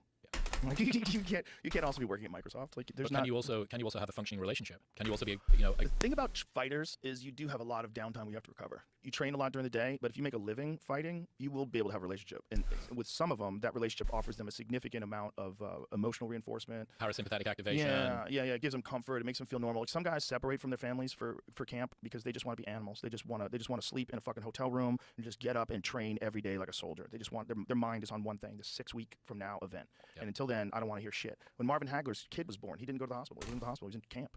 Yeah, Marvin Hagler would go off to Provincetown, just down the Cape, and he would run. He would run in the fucking winter on the snow. There's that famous Darren Till interview where he's saying, I've got a 2-year-old daughter, don't care. All I care about is legacy and greatness. Yeah.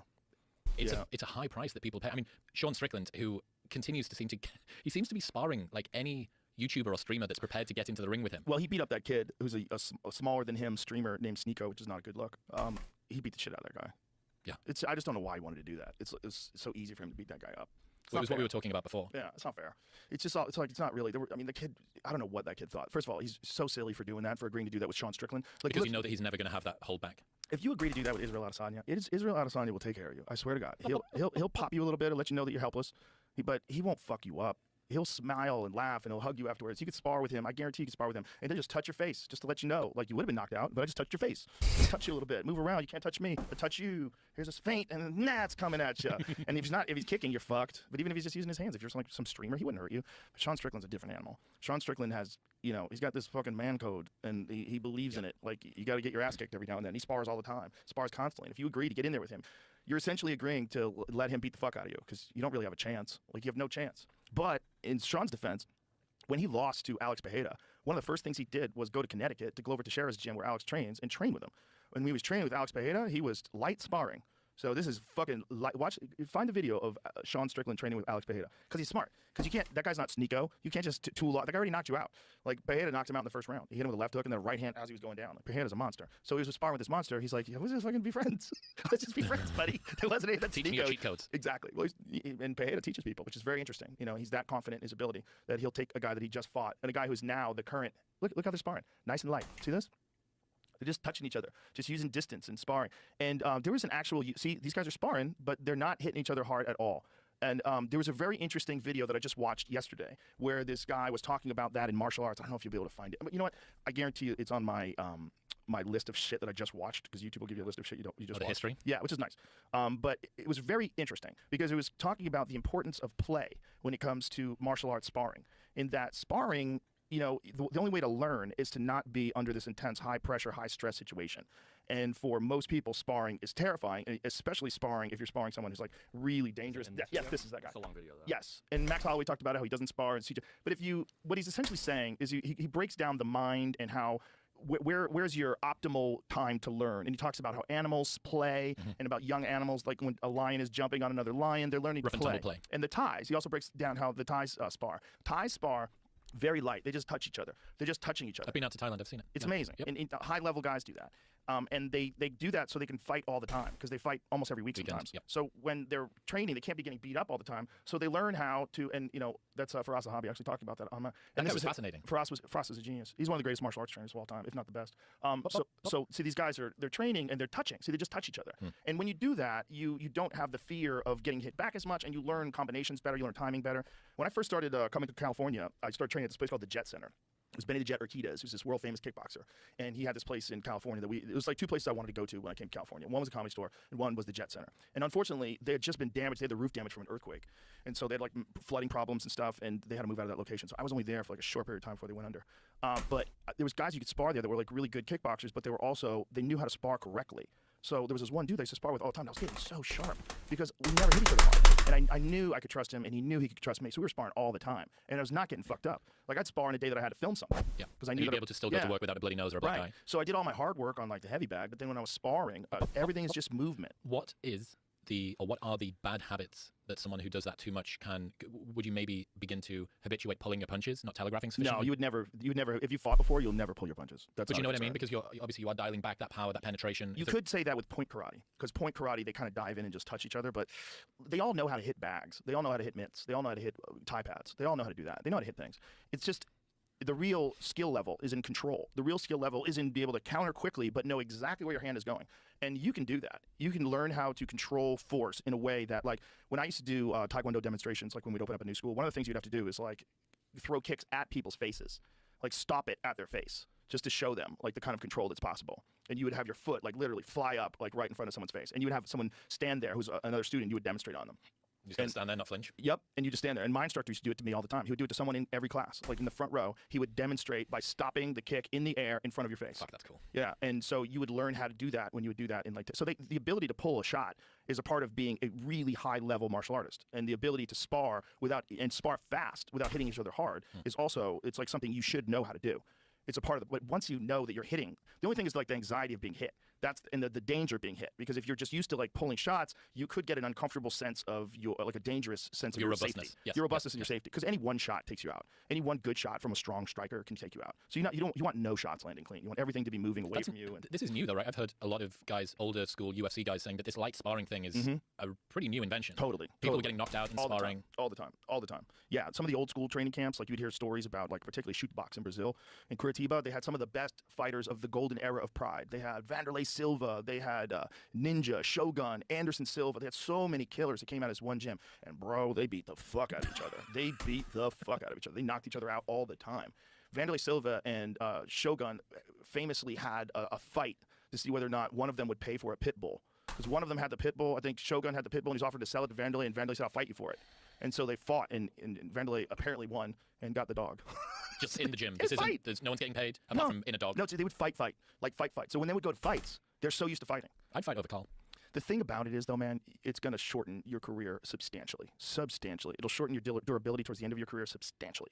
You see it in every fighter that comes from that sort of environment. And the traumatic brain injuries that they get when they spar like that all the time, especially when they're not slick. The thing about like Anderson Silva above all those guys is that Anderson was slick. He was very difficult to hit clean. So Anderson Silva, when he's sparring, like he's flowing and moving, you know, he's very difficult to catch. Those guys would go to war, just fight on their mouthpiece and fucking rah. You ever see Vanderlei Silva fight? Yeah, I think so. His nickname's the Axe Murderer. Vanderlei Silva was that the guy? Let's go now. Let's go now. Yeah, was that he him was with trying to Chael? fight Chael Sonnen, but that was at the end of his career. That was at the end of his career when he came to the UFC. Post TRT. He'd gotten off of all the stuff that he was on when he was in Brazil. You want fully roided Vanderlei in Brazil when he was a young man. He was a fucking animal, dude. He was an animal. He was so scary. This was the bare knuckle days. This was like his first fight. Bare knuckle's coming back. Yeah, it is coming back. Well, bare knuckle for UFC was how they first started. Yeah, look, Vanderlei was, and he had a cool tattoo on the back of his head. Oh He was an animal, dude. He was an animal. I saw him meet a fan. I saw him meet a fan once. The guy had the same tattoo on his head. Oh, you can do head kicks on the ground. Oh yeah, everything. You do whatever you want. In little briefs as This well. is I love the Vale briefs. Tudo. This is in Brazil. This is where it all started, man. This is how they did it in Brazil, man. In Brazil, bare knuckle, Vale Tudo. It's just when the United States got involved that it became the thing that it is now. Pussy it With up. gloves. Yeah. I mean, they were stomping and kicking each other in the balls. This is Vanderlei when he got to the UFC. So in these days, this was the UFC with zero testing. And you see him, he looks fucking shredded. And then, I mean, Vanderlei was a terrifying force. And then he goes over to Pride, and he becomes a champion of Pride. He was fucking people. And there's him against Guy Metzger, who was a very good fighter. And Vanderlei just overwhelmed him. God. Bro, overwhelmed him. It's just headbutts, everything. Knees. See that headbutt? I don't think that headbutt was legal, by the way. I don't think that was legal back then, but it didn't matter. They weren't going to stop it. And then Vanderlei puts him away. I wanted to. Monster, dude. He was a monster in his prime. He had to get his face reconstructed because his nose was so flat that he couldn't breathe out of it at all. So they took a big chunk of cartilage out of his rib and reconstructed his face. And he had a totally new face. They made it big. He got a big nose so he could really breathe. Yeah, he looked like a different human. Like after the surgery, he looked like he showed up one day and I was like, what's going on? I was like, we're at the Rib on weigh-in. my face. I knew that he had got his nose fixed, but they gave him a different nose. Like it's way bigger so he could breathe more. He was beating the fuck out of people. He wanted more air. Fuck. Vanderlei was an animal. Who do you think's more? Is there anyone else that was more psychopathic or more of an animal across your commentary career? There's so many of them. Who ranks close to the top? Mike Perry, who's one of the bare knuckle fighters now. He's about as ferocious as a human being gets. He's the dude that chipped Luke Rockhold's tooth, right? Yeah. He told him what was going to happen before the fight. I'm going to fuck you up and you're going to quit. And he just went out and made him quit. Did exactly what he said. He's an animal, man. He's a real animal. This BKFC thing's interesting. Yeah, well, it's a very different kind of fighting, man, when you don't have the protection of gloves. You know, every punch hurts way more. And it also hurts your hands. Is the wrapping on their wrists just to provide a little bit of support structurally when they're hitting? Yes, yeah, structurally it'll probably prevent some breaks. That's basically all it does, is prevent some breaks. It connects your thumb to the hands, too, because the thumb breaks easy. The thumb, like on a missed punch, you might hit a forehead with the thumb will snap. So it'll protect it a little bit. Oh. See, Luke cracked him there with a good left hand. And Luke was a fucking hell of a fighter in his prime, man. He was UFC middleweight champion, and in his prime, when he beat Chris Weidman, he was a motherfucker, man.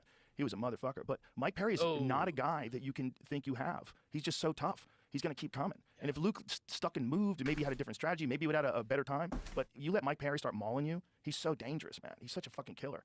And he doesn't feel pain. Or if he does, he doesn't let you know. It's just he's just uniquely built for that sport. Yeah.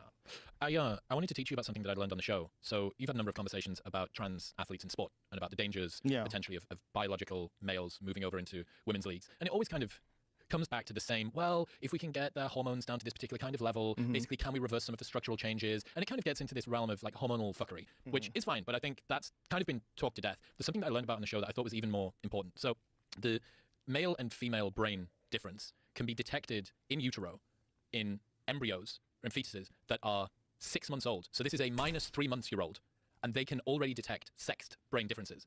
By the age of 10, 93% accuracy of an MRI between a boy and a girl. That's around about the same as your accuracy of detecting whether it's a man or a woman based on looking at their face.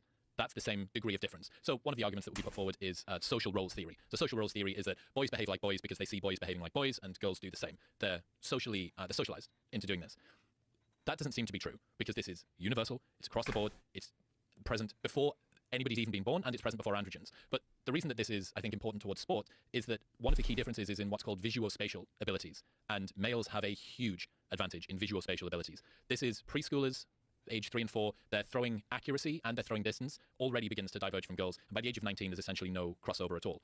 You could understand why this might be the case because, well, if you're a ancestral hunter, you need to, as a man, be able to see this is an animal running this way. I have this particular spear in my hand. I'm going to throw it to intersect this. So you go, okay, well, one of the problems of using that is you can't bifurcate a male's performance, especially with something like throwing, visuospatial, from the physical structure that they have, which is impacted by androgens. So men have longer forearms. Their shoulders articulate in a different way. They might have more trunk rotation, perhaps. So they did a study to try and work this out. Instead of having them throw things, the lecturers at this university brought their undergrads in and used a tennis ball firing machine, like you use for, practicing returns in tennis, as dodgeball. And the guys in the class topped out the ceiling. They were very, very difficult to hit. The same wasn't true for the girls. The reason is that the male proclivity to be able to see things in space, understand how they fit together, understand the proprioception of where my body is and how I can interact with this, is very, very different. It's a sizable, statistically significant difference that you find between males and females. Now, females have their own advantages. Social cognition, which is otherwise known as emotional intelligence, reading faces, lying detection, what's called, like, I think it's local memorization or spatial memorization. So you know those games where you've got a load of cards down on the table and you've got to match them? Girls would wipe the floor with guys at that. So there are predispositions mentally that men and women have. And this is something, this is not, and this is the important thing, this is not impacted by testosterone level. So you, as a biological male, can't take a ton of estrogen or hormone blockers and have your visuospatial ability be down-regulated to that of a woman. So this, to me, explains an awful lot about why the WNBA is struggling, because you are talking about a very different set of capacities. And unfortunately, I guess, the way that sports are done is it needs to be visually compelling, right? You want to see cool things happening. You want to observe shit going on.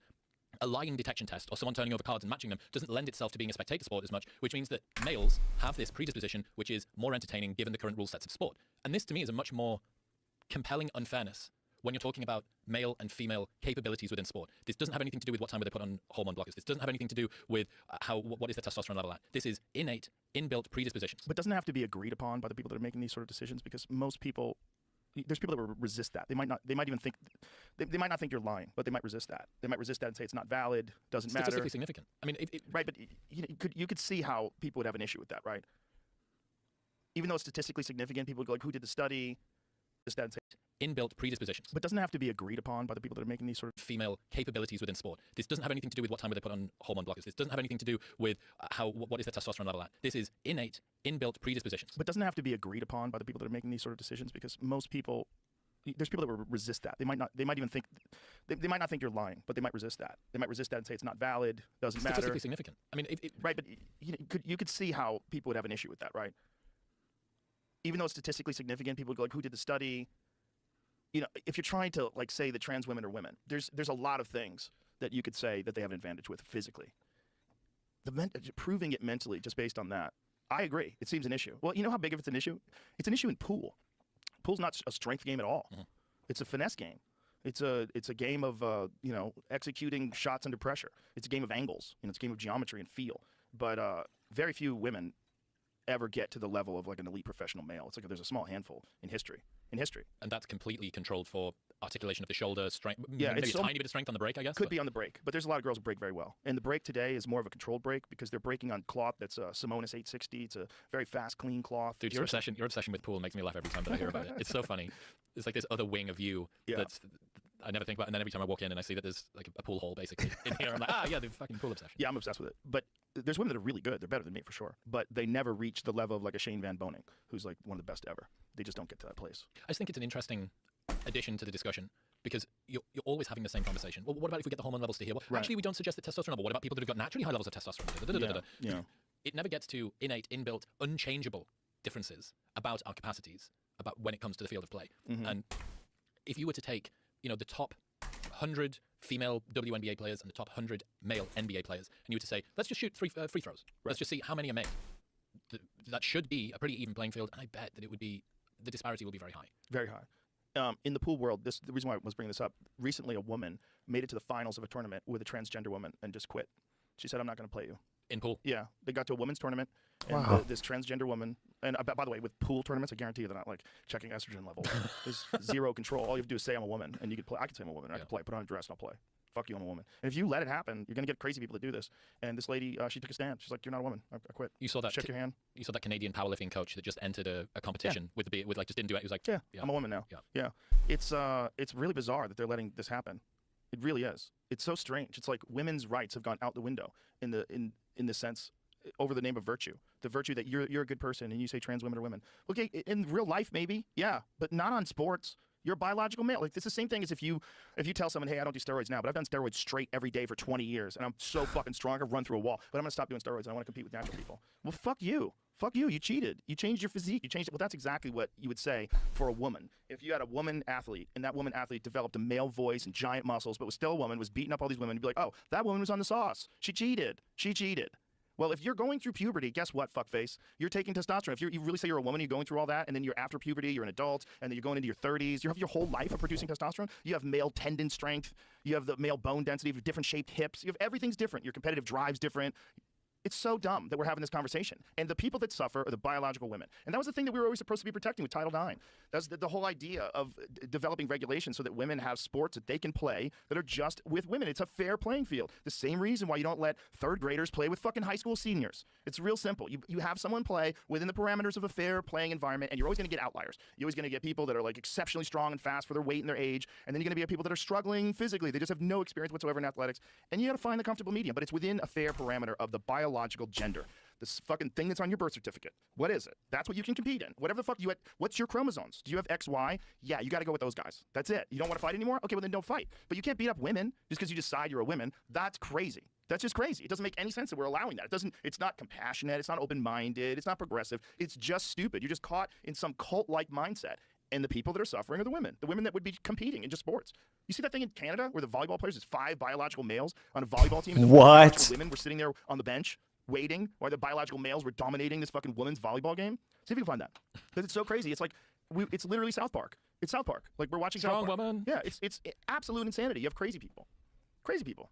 Talking about basketball, I had Seth Stevens-Davidowitz on the show. He's a ex-Google data scientist. He wrote a book in 30 days using AI, breaking down a ton of stuff that no one ever knew about basketball, and it is so fucking cool. For every inch in height that you gain, the chance of you going to the NBA doubles. Whoa. So 6'1" is twice as likely as 6 foot, and 6'2" is twice as likely as 6'1", and it just continues to go. Whoa. Continues to go all the way up. The most common name. Oh, here we go. Go ahead. Get it in there. Most common name. 5 trans players dominate women's college volleyball game. Come on, this is so crazy. How many Watch players is them there on play. a game of Well, they're actually volleyball? on different teams. Yeah, there's like 3 on one and 2 on the other. Okay. And they played during the entire game while the biological women sat on the bench. Let's see if I can pick them out. Oh god, this is a real. Oh, so people were freaking out? I guess, Yeah, well, they should be freaking out. It's fucking insanity. It's insanity. And it's this thing where you're supposed to pretend that they're not lunatics. Like, there's a man in Canada that was a 50-year-old man that decided he identified as a 15-year-old girl. So he's competing in girls' swimming events. And he was changing in the same locker room as the girls. What the Hey, fuck? What are the odds that guy's a creep? Watch this, please, Fucking- I think. what are you talking about? It's so dumb. It's just so dumb that we're accepting it. And more people are accepting it than should. It's insane. And it shouldn't be a sign of whether or not you're progressive, or you should recognize that this is a dangerous opening. You're leaving a very dangerous opening here.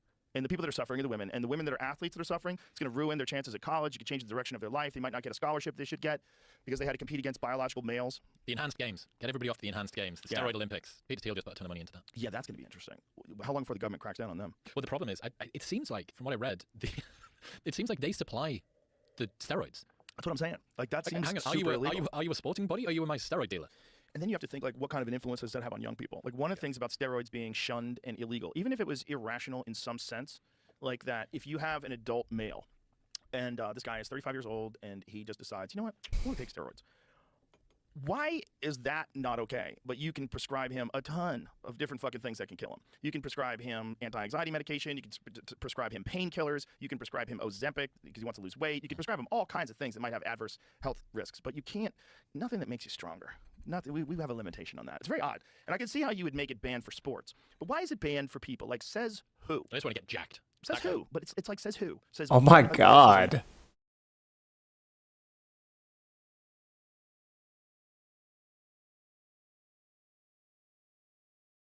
Wow.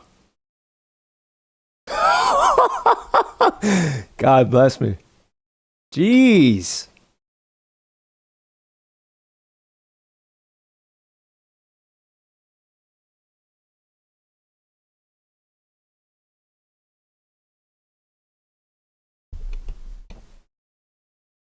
Oh my goodness.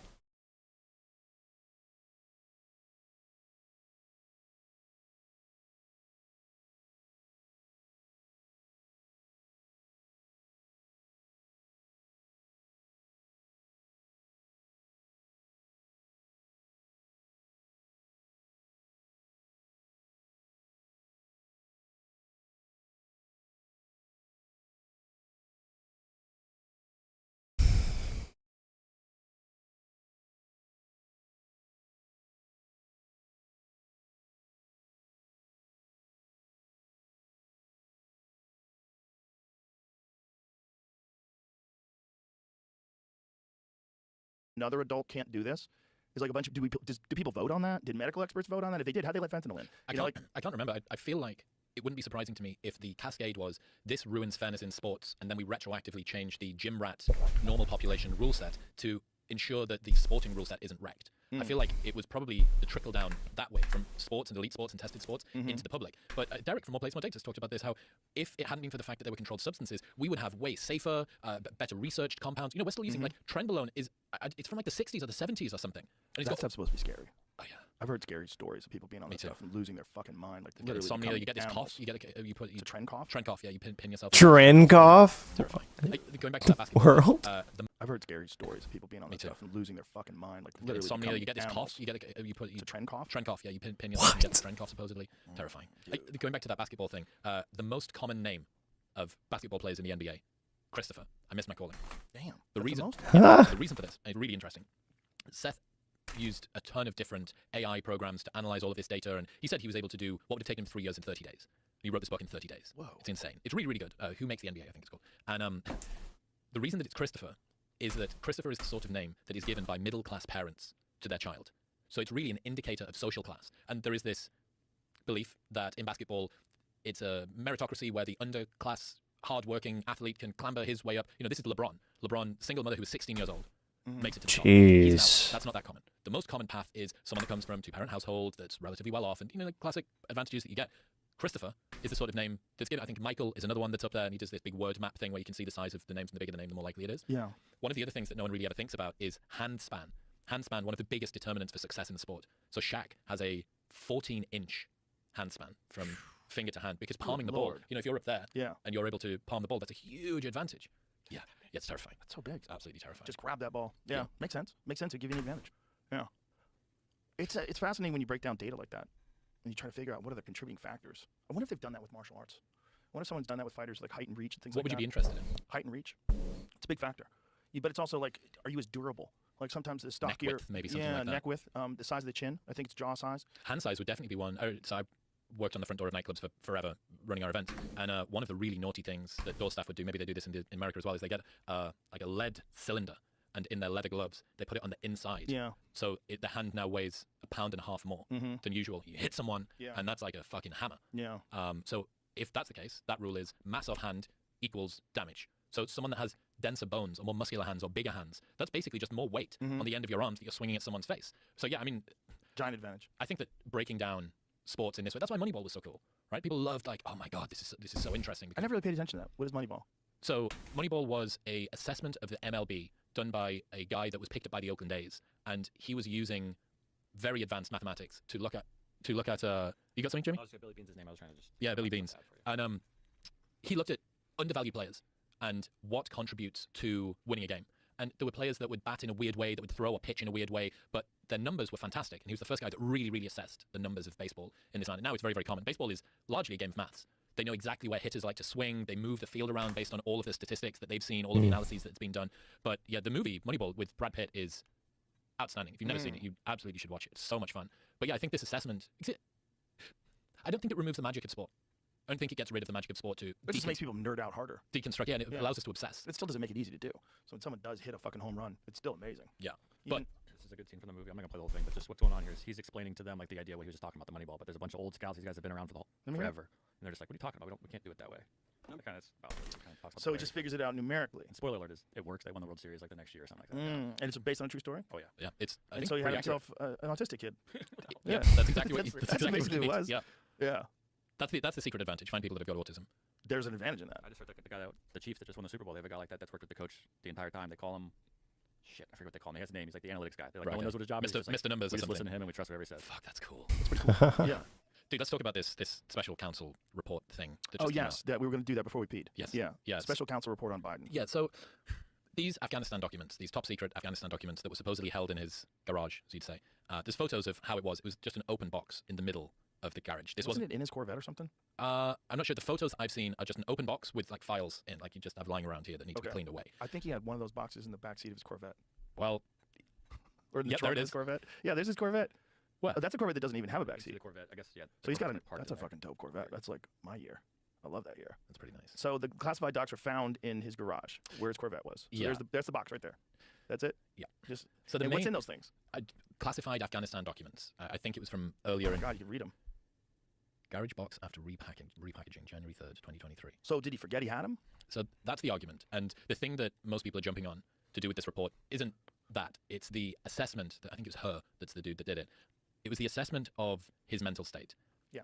Basically, yeah, Mr. Her suggested that Mr. Biden's memory was failing and questioned some of his actions, even though the special counsel had found no basis to prosecute the president. The issue that he says, basically, in the report is, if you try to prosecute this guy, Mr. Biden would likely present himself to the jury as he did during our interview with him, which is as a sympathetic, well-meaning, elderly man with a poor memory. That's literally what it says in the report. Yeah. Well-meaning, elderly man with a poor memory. So basically, you can't prosecute this guy because he's not compos mentis, but you can let him run for the president of the United States in November.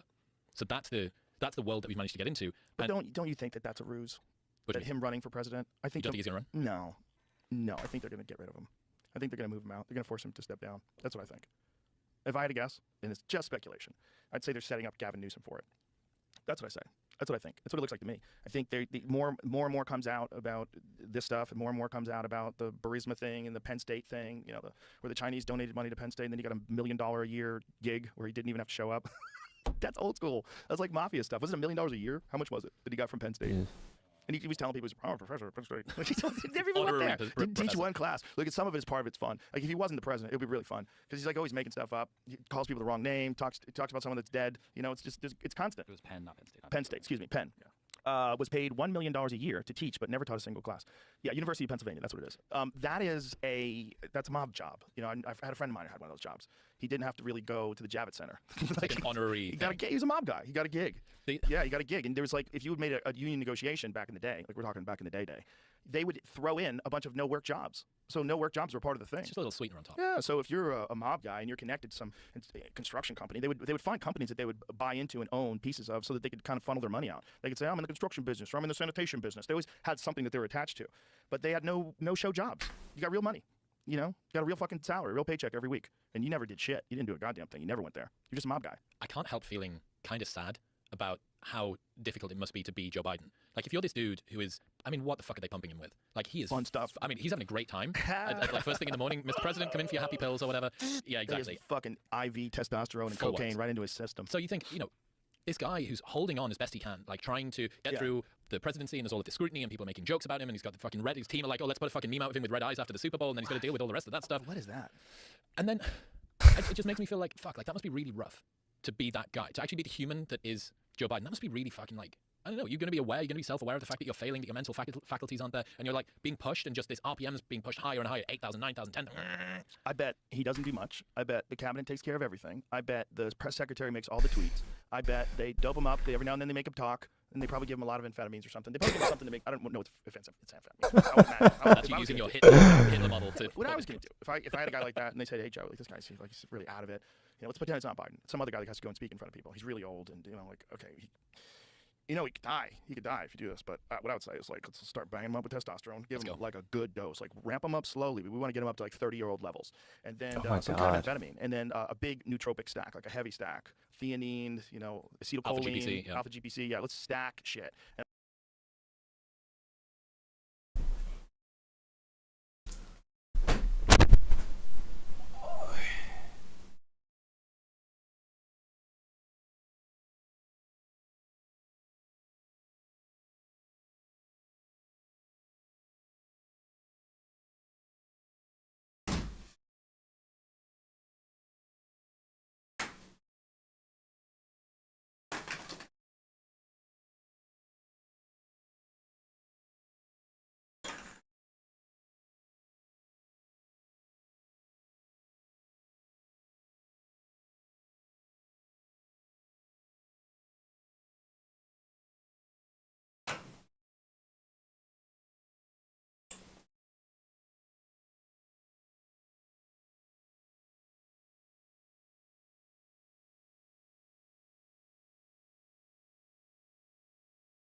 I'm freezing, bro.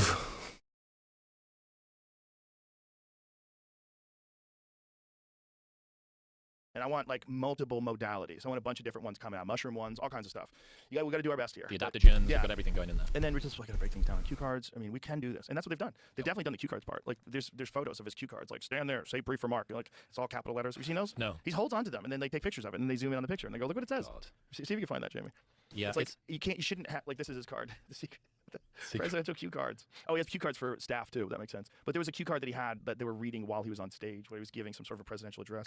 It was like, you enter the Roosevelt room Yeah. and say hello to participants. You take your seat. you give brief comments. All caps with you. And I feel so bad for him. That's amazing. I feel so It's bad for him. amazing. Well, he just can't keep a thought in his head when he starts talking about things. He forgets what he's talking about all the time. He goes, well, whatever. He just says, well, whatever, and just drifts off. So he did this after the report came out. He did this emergency press conference, which wasn't, I don't think, a particularly good idea. How'd it go? I would say suboptimally. Someone said, Did he fail to impress? someone asked him, how good is your memory? And he said, my memory is so bad, I let you speak. Oh, boy. Like, what? Oh, boy. Sorry, what? My memory is so good, I let you speak. What? What? But there's no way that I can repurpose that quote for it to make sense. No. Meanwhile, the no. new president of El Salvador just won with an 85% vote. 85%. So El Salvador went from having the highest murder rate in the world to now the highest incarceration rate in the world. This guy is locking up everyone. They have a brand new 40,000 person prison that's the size of 7 football stadiums. Jeez. Jamie, have a look at this this football stadium thing. It is wild what they've done. And he's cleaned up the streets.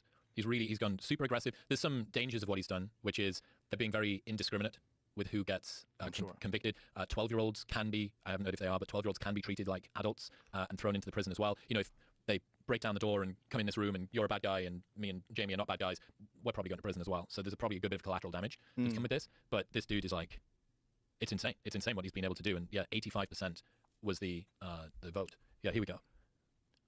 Wow. Inside El Salvador's mega prison. Turn the volume on, Jamie. You'll find some of El Salvador's most dangerous gang members packed into massive cells, towers of bunk beds, and what looks like bird cages. It's a source of pride for President Nayib Bukele that almost 2 years ago declared a war on crime. A detention center the size of 7 football stadiums with capacity to hold 40,000 prisoners, the largest of its kind in Latin America. Known as the Center for Terrorism Confinement, it opened its doors in 2023 after the government declared a state of emergency. The move limiting civil rights. Look at the tattoos, dude. Look at that. Tens of thousands of gang members. Wow. The director says the detainees have to sleep on hard surfaces to avoid giving them mattresses that could be used to hide objects. Their diet consists of simple meals that repeat every day. Beans, rice, 1 hard egg in the morning.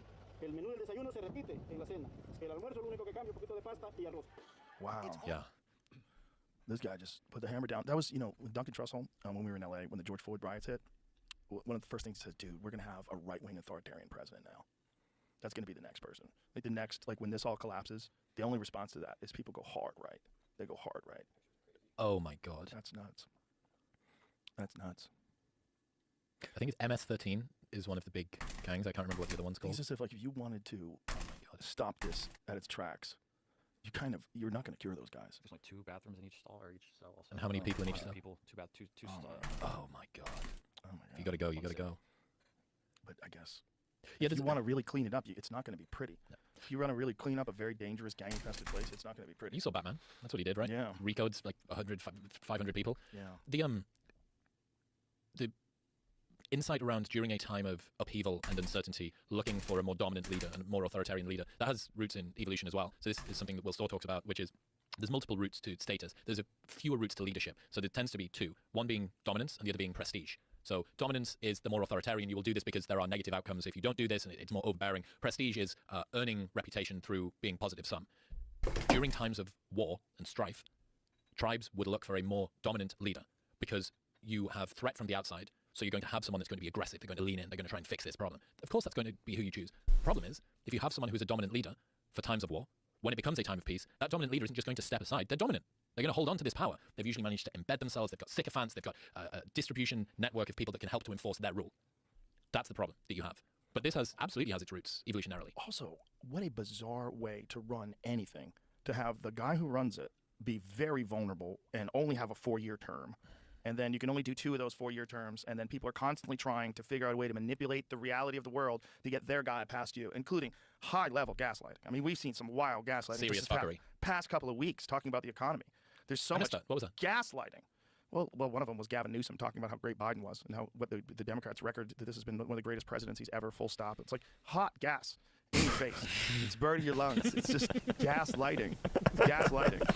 You can't have a great economy if you're spending hundreds of billions of dollars financing wars overseas. It's not even possible. You're gonna have inflation. You're gonna have how'd you get all that money? Where'd you get another $95 billion that you passed in the middle of the night? Like, where's all that going? Who's paying it back? Yeah, I mean, Woo, that's a lot of money. I often think about the guys that are staples of the government, not the people that are part of the president. Say it. The deep state. The deep state, thanks. Yes, the people that are in charge. We all know who we mean. Yeah, Taylor Swift. That is a hilarious fucking theory. I love the conspiracy theories around But did you see that there was actually like a conversation that was had about what was the actual roots of it? There's an actual video where they talk about it in like, God, it was like 2017 or something like that. They talk about using a really popular person like Taylor Swift as like an asset. The Taylor Swift and Travis Kelce's relationship is a deep state psyop to be able to. Wild. I love that conspiracy. It's a wild conspiracy, but because the problem with the conspiracy is they're saying this is why Taylor Swift is so big. Like, no. You got to see how 15-year-old. Like, I have a 15-year-old daughter. When they're around like Taylor Swift songs, they all scream, they go nuts, they love it. They actually. That's not a psyop. She speaks to them. It's not a psyop. She's super talented, fucking driven as hell, writes her own songs. Like, she speaks to them. You know, I don't know what's great. The whole thing is, you know, it's wild. It's wild to watch a new Michael Jackson because that's kind of what it is. That's a good point. It's like I mean, how many times? I would love to know how many times the Super Bowl cut to her. I saw someone win a bet that was like over 15 or something like that. There was an over/under on the number of cuts to Taylor Swift. Let's go! One of them she chugged a beer. One of them she chugged a beer and slammed it down. A guy won a bet because he bet on the streaker bet, and then he then was he the streaker? Yeah, that's what he said. That's what they don't specify. Oh, that's a good weird. move. If they don't specify that you, I mean, look, a deal's a deal. That is a 200 IQ move. The only other 200 IQ move that I've seen recently, there's a new type of sexual kink which is called solo poly. So polyamorous but solo. So fuckboys have rebranded themselves as solo poly. Okay. That is a 3000 IQ move. Don't kink shame me. I'm not sleeping around. I'm solo poly. Solo polyamorous means someone has multiple intimate relationships with people but has an independent or single lifestyle. They may not live with partners, share finances, or have a desire to reach traditional relationship milestones, which partners' lives become more intertwined. Well, I think that seems to make sense with all the dating apps today and all the Instagram DMs and all the people there's so many more options people have today. It makes sense that more people would agree to polyamorous interactions. They want to hedge their bets. It's a weird time to be a young person. Like, imagine you're like just getting out of high school, just getting into college now, and you're entering into the romantic workforce. Good luck. The meat grinder. Good luck. Yeah. Good luck. It's crazy out there. Yeah. It's crazy. The percentage of people that say they're not looking for casual or long-term relationships is at an all-time high. It's really, really scary. As are country music sales. There's like a swing in the other direction too. What do you mean? More people are like, look, we got to get to a simpler life. There's more people who listen to country music now than I think ever before. Right. So there's a reaction to that. Like, I don't want to do this. They're finding solitude from a confusing world in Luke Combs songs. Yeah. The guy never sings about tweets. You know? Right. Yes. Fucking hell. Well, I saw Jelly Roll was on the Super Bowl commercial. That was pretty cool. Yeah, to see it was him. cool. Yeah. And then Shane Gillis managed to pop half of his face in when the camera panned in on like the Bud Light balcony or whatever it was called. Yeah, Shane Gillis is now a spokesperson for Bud Light. And we kind of manifested it on the podcast because we were talking about so many times, like, why wouldn't they use you? Yep. They're fucking smart. They use one of the funniest guys alive who's a legitimate Bud Light drinker. He never stopped, even during the controversy. He never stopped. The first couple of shows he did afterwards, he wouldn't bring cans on stage. He poured into a glass because he didn't want anybody to hear it. But he's still drinking Bud Light. And then on the podcast, you just, like, you gonna drink Bud Light out in the open? He's like, fuck yeah. Dude, when you find your beer, you find your beer. Well, with Shane, that's the case. It was just a match made in heaven. Like, it's smart. It's the right time where they can take a chance on a wild dude like that. What a turnaround, man. I mean, I said this at the time. I thought it was interesting that a lot of people whose common talking point was don't judge someone just based on one misdeed that they do, based on one misspoken thing about some new social campaign or whatever it might be, didn't seem to extend the same kind of leeway to Bud Light. Now, I don't know. No, weird, right? I don't know how deep that ran. There's someone that says it was a marketing intern. There was another that says it went right to the top, and you know this shows that Bud Light were the lib cucks that we've always known that they were. I'm like, I don't know, but if it wasn't infused into the company, what you're doing is taking a very isolated incident and using that as the canary in the coal mine to say, see, they're part of the deep state.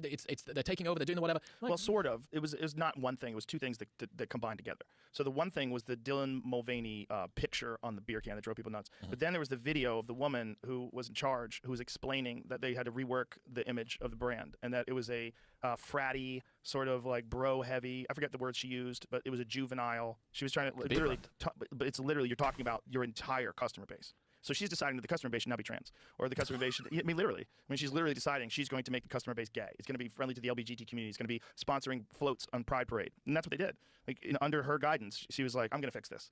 We're going to make it just like I believe the world is, coming from universities that are hyper-liberal into a community where you're in a corporation that's also subject to all those DEI restrictions. And you think this is like the way of the world today. And then you do that one thing, and then they catch you on video saying all those things about the customers, and then the coup de grace. Kid Rock shoots your beer.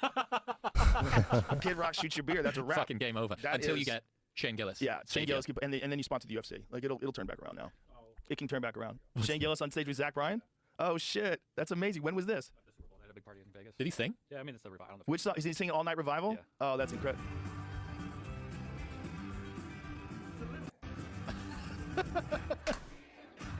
Put Johnny on the vinyl. The whole crowd sings along to that. I went to see Zach when he was out here, and they did that. He tried to get me to sing. I'm like, fuck you. I went out there. I don't want attention. I just want to enjoy Punch someone in the face. Yeah, I want to enjoy the show. But it was a fucking amazing show, man. He's so talented. Where was that? That was out here. It was like the Two-Step Festival. Where was that? Georgetown? Yeah, I think so. Yeah. Not far from here. I learned from Schultz this interesting thing that I called Schultz's razor, which is it's not coordination, it's cowardice. From the outside, things look like a coordinated attack. From the inside, it looks like people not trying to lose their jobs. So I think a lot of the presumption is that there is some grand plan, maybe it's a conspiracy or maybe it's just coordination.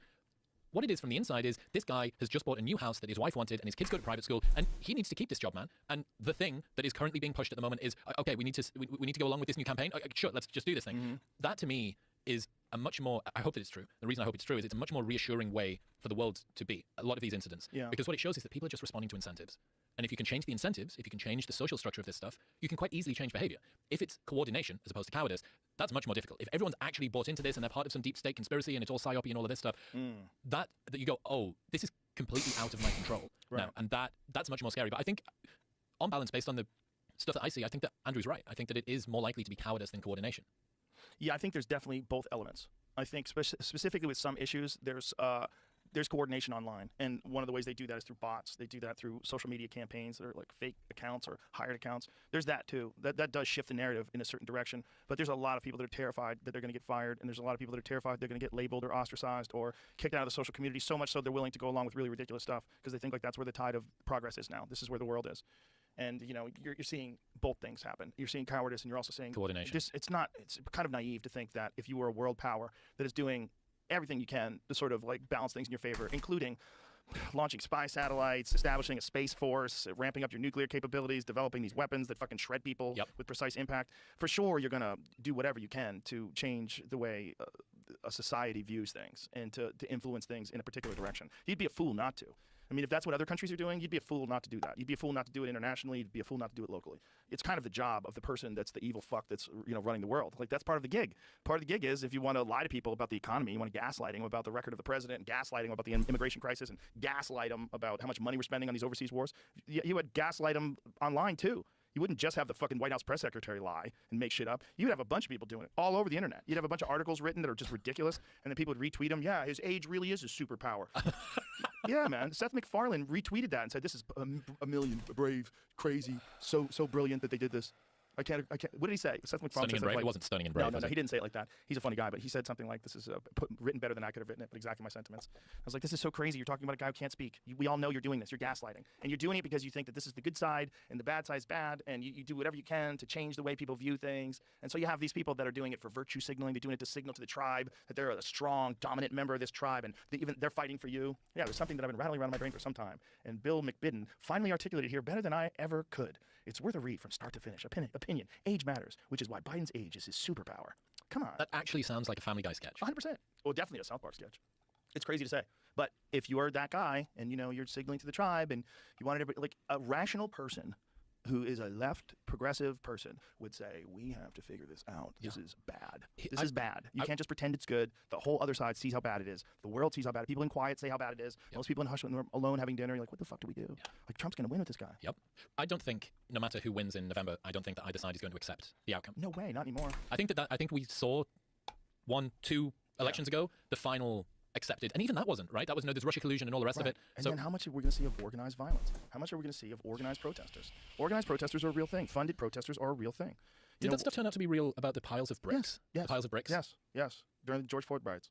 Yeah, during the George Floyd riots, there was, and some of them they attributed to different things. Some of them they said it was a construction site that was nearby, it was just coincidence. And some of that I'm sure is true.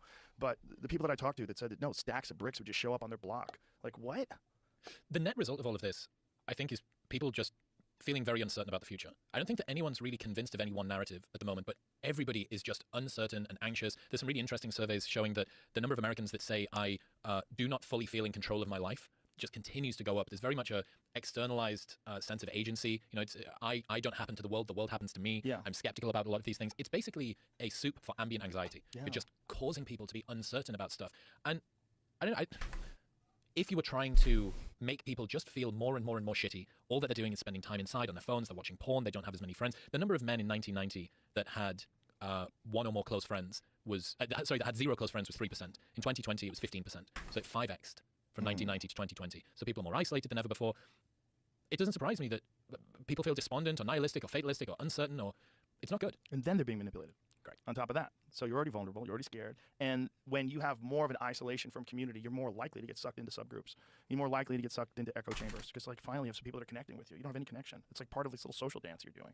You remember that we were talking about how you work out whether someone is telling the truth or not. This interesting sort of set of questions that I think people can ask themselves, which is, when was the last time that this person I am friends with or whose content I consume on the internet, when was the last time that their opinion surprised me? When was the last time that they gave a take? And I was like, I might not agree with it, but that's not what I would have predicted had I have known them. Something occurs and their response is different. When's the last time that they publicly admitted that they were wrong about something? Also really good, difficult to fake signal of authenticity. When was the last time that they brought someone on or had a conversation with something that they don't agree with, or someone that they don't agree with, for a reason other than just mocking them, but to genuinely understand what it is that they're doing? And then the fourth question is, do they bind their group together over the mutual hatred of an out-group or the mutual love of an in-group? Is it because of othering, or is it because of using? And I think othering is always, that's the scapegoating. It's not about them, they're coming for us, it's this sort of anxiety-fueled thing. But if you know one of someone's opinions and from it you can accurately predict everything else that they believe, they're not a serious thinker. Right. That is a hallmark of bad independent political journalism. It's like ripe with othering. It's ripe with casting the blame on the other side. It's ripe with not looking internally. There's very little introspection thought. Maybe I'm wrong. It's always coming from a position of confidence that these other people are pieces of shit. And we're going to lay out some out-of-context examples with no context into why they think this, and what could steel man that, and how can we look at it from their perspective, and what's wrong about it. Everything is always like highlighting what's wrong, highlighting the cruelty, gaslighting. And they're doing it because they're part of an ideology. They're part of a political group. They're part of this little gang. And they want the love of the gang. You know, and there's people that fancy themselves as like hitmen for the gang. You know, they're going to go out there. And there's a lot of that during the Black Lives Matter riots in was it Portland or where was it like literally like crazy violent people. They're just wild Antifa dudes that got lumped into these serious conversations about what's ethical and what's not ethical in terms of like what should be done about police brutality, and just psychos got involved in it. And guns. You know, there's just one guy who ended up getting killed. He killed some guy, but he just killed someone who's on the other side. Just decided I'm going to go kill somebody. And you can have that. And if you just have that thing that happened in Seattle where they had that whole section of the city that was closed down, and the police just gave it up. You guys have this. They took over the police station, took over buildings, and they ran it for quite a while with all sorts of chaos going on. I think they starved. After a while, they ran out of like sanitation and water and food, and they tried to grow a vegetable patch. And then they had the mayor on television saying that maybe it was a summer of love. Like, what in the fuck? All these things just highlight how uncertain people genuinely feel today because we know those things took place just in really recent time. And that was just the tip of the iceberg. It was just a minor thing in terms of, it was a major thing in terms of the world, the impact of coronavirus, but it wasn't like airborne Ebola. You know, it wasn't like something's going to kill everybody. Like, what would break down that? We broke down for a disease that killed a very small fraction of people. And those people, almost all of them had 4+ comorbidities. Almost all of them. It was like in the high 90%. Wasn't it? It was like 94% or something like that of people that died from COVID had 4+ comorbidities. Jesus, yeah, I didn't know that. It's something nutty like that. And it was mostly people that are obese, diabetic, unhealthy. It's a predisposition. Yeah, and imagine everything went that fucking haywire for something like that. It was wild, dude. I mean, to have lived through that, it feels like a fever dream. Fever dream. To think about that, like, that really happened. Like, it's gonna be weird, you know. We're gonna be talking to our grandkids, and they can be like, "Granddad." CDC studies have over 75% of COVID-19 deaths in vaccinated people were amongst those with at least four comorbidities. That's vaccinated people. And this is from 2022. What I had read was people that got COVID before the vaccine. And they were trying to figure out who's dying and why. And one of them, a big one, was ventilated people. Apparently, that was a big mistake they made. That was something that they learned when they went to, I think Elon Musk talked about this when he went to China. Like, what was the biggest mistake they made during the pandemic? They put people on ventilators. Apparently, that fucks you up. And it's some high number of people, like 80% or something like that, people who got put on ventilators died. As opposed to most people. It's not that high. Especially amongst healthy people, and definitely not amongst children. It's very low amongst children. So when they did that, it was just like, what are you doing? You're just putting people on ventilators? And they didn't know. They thought they had to do it. And then, the vaccine comes along, and we find out that 75% of people who died from COVID have 4 comorbidities. Well, that's the problem. That's the problem. Comorbidities mean you're dying. That's the problem. But think about how much society collapsed for that thing. Not good. Obviously, COVID's not good. Obviously, a tragedy. Definitely sympathetic to anybody who lost someone. But also, that was, in terms of what could happen to the world, a fairly small event. In terms of what could happen, like a war, like a nuclear war with Russia. Even or the like severity of a different pathogen. Yes, the severity of a different pathogen. Solar flares take out the power grid. So this feeling of anxiety, like, oh my God, this is not that stable, that's a valid feeling. It's a valid feeling because it went so haywire just for this one thing that most people wind up getting. I think it pulled the veil off of a lot of people's eyes that we are in control. Right. That we have mastered Mother Nature. Yeah. Yes. It's been so long since there's been a full-scale kinetic war between two countries that the people in charge are a part of. It's Right. been so long since that's happened. And I think there's this sense, we kind of outgrown that. Yeah. We're beyond that. The 1940s, that was the last dying gasps of this sort of brutal, tribal, primitive version of humanity. Right. We're beyond that. We've ascended. Look, we can control the weather in Dubai. They seed the clouds. We can communicate to each other instantly across the internet. We can have video calls. We've conquered many of the diseases that were going to stop us previously. All of these things, like how sophisticated we are. We have also overcome our nature. No. Yeah. No, we haven't. And look what happened. Our grandkids will speak to us and go, like, Granddad, what was it like during 2020? Tell us, what was it like? And you'll have to say, fucking mental. Yeah. Absolutely fucking mental. Fucking mental. And I lived through it. Yeah. We all lived through it. And Yeah. it blows my mind. And this is the thing with this ambient anxiety that people have. I think it causes them not only to be uncertain outwardly toward the world, but it's uncertain inward as well. So my friend did a mushroom trip, and this question came to him, which I fucking love. He said, does the world love you for who you are or for what you do? Does the world love you for who you are or for what you do? Isn't it a more profound question that you're assuming the world loves you? Like, why are you assuming the world loves you? Well, does the world hate you for who you are or for what you do? But it's an interesting question. Like, it phrased it in a weird way. It's almost like a trick question. It's almost like if I ask you, does your mother know you're gay? Dude, let me teach you about this. So that's called a Milgram question. There's a name for this. I learned about it. It's called a Milgram question after the Milgram experiments where they shocked people. Oh. So a Milgram question is where any truthful response is so socially cancerous that it's impossible to give a real response. It forces you to comply. The ultimate Milgram question would be, when did you stop beating your wife? You're like, there's no. Another one would be, what makes a woman attractive? Oh. Because the socially acceptable answer to that is one that is untruthful. And the problem with this is, What is the socially acceptable answer to that? it would be to do with, it's about grace and poise. It's anything that isn't big titties. Like, big titties, Right. that's you fake, right? You can't say big titties. Well, you can't say if nice you're ass. single. You can't if you are worried about acquiring a mate. You can't if you are of a social dynamic that needs to have your job and you have a human resources center that's very stringent. They're very strict about what they allow their people to. It might affect your possibility of getting a promotion. Might affect your standing amongst the women in the office. You know, they don't like when you tell the truth, Chris. You work with women. You can't say I think women with big asses and big tits are hot as fuck. You can't say that. You can't say that, even though they know that it's true. Yeah. You can't be a good person. You can't be a good person and even admit that. That's what I'm attracted to. When Which is odd. When punishment for what people say becomes widespread, people will stop saying what they think and instead say whatever is needed to thrive. Right. And this is why limits on speech become limits on sincerity. Yes. Because I'm not going to change your opinion. Right. You really think that by telling me that I can't say a thing, that I'm not going to think the thing? Right. I'm just not going to say the thing and think the thing in private. Right. So limits on speech become limits on sincerity. Yeah. And this is the issue with the Milgram question. It's the issue with this circular purity spiral of the firing squads online. We were talking about before, this sort of toxic compassion thing. This prioritization of short-term emotional comfort of everybody, especially dispossessed groups, over everything. Truth, Yes. long-term Everything. flourishing, everything. So a perfect example of this would be body weight has no bearing on health or lifespan outcomes. Because you don't want to make people who are overweight feel uncomfortable. Right. Even if your message of you're healthy as you are, you're living your true self, even if that message causes those very people to actually die sooner, the short-term emotional comfort prioritization sweeps everything to one side. It sweeps rationality, it sweeps long-term outcomes, all of that stuff. Another one would be there is no advantage or benefit to children growing up in a two-parent household. Right. Even if that causes teachers and parents to misunderstand why their kids that may come from broken homes behave in the way that they do, you don't want to do something or say something that disparages hardworking single mothers. So instead, you do the toxic compassion thing, which is the prioritization of short-term emotional comfort over long-term flourishing. And you see this everywhere. This performative empathy, toxic compassion thing. The reason I think it's so prevalent online is it's perfectly geared to be mimetically driven, right? All that's happening. Like, if you have some harsh truth tweet, some people are going to push it, and it may catch fire if it's a real truth. But a lot of the people that don't want to hear that, they're going to say that you're being judgmental, that you're being misogynistic, homophobic, xenophobic, whatever it is. Right. But if you say something which is comforting, like we need to push back against these white men, like everyone can get behind that because it seems empathetic. It's one of the problems that anyone who isn't a like hardcore card-carrying liberal has on the internet at the moment, which is if you're not prepared to, if you're going to tell people things that they don't want to hear, you're going to come across like a bit of a dick for quite a lot of the things that you talk about, and that's not particularly good. But yeah, this uncertainty, this like, do people love you for who you are or for what you do? I think it's a really interesting question to ask ourselves because it's that success and happiness thing again. Are you trying to achieve happiness through success? Are you trying to make the world love you, to force it by promising your value, by promising your validation, by saying, look, I must do this? But the interesting thing, and this was like the second half of his mushroom trip, was he asked himself, do I love me for who I am or for what I do? So I'm asking the world to love me for who I am. Because if the world loves me contingent on what I do, then it feels more fragile. It feels like it can be taken away from me. Right? If I stop doing what I do, my love would also cease. Well, that's a real problem with guys that are in the closet, especially guys in the closet in show business. How so? Because they think the world loves them. But the world loves them for a thing that they're not really. They're hiding their true self, and they're terrified the world will withdraw its love if they tell the truth. If they change. Yeah, if they come out. They come out of the closet and say, hey, I've been gay the whole time. If you're an actor, it's a death sentence because you cannot play straight male roles anymore. When was the last time a guy came out of the closet because was a leading man in a major blockbuster movie? It's never happened. It's not going to happen. That's a really good point. Yeah, it's the one area where homophobia is sort of guaranteed. Leading men playing straight men in movies. You do not want to see it. Nobody wants to see it. It doesn't happen. That's broken my brain. No, that's really interesting. Yeah, there's the one guy, the Doogie Howser guy. What's his name? Neil Patrick Harris. He played like in a sitcom. It was like a cartoon version of a straight man. It wasn't. Nobody believed it. Kevin Spacey? Kevin Spacey was in the closet.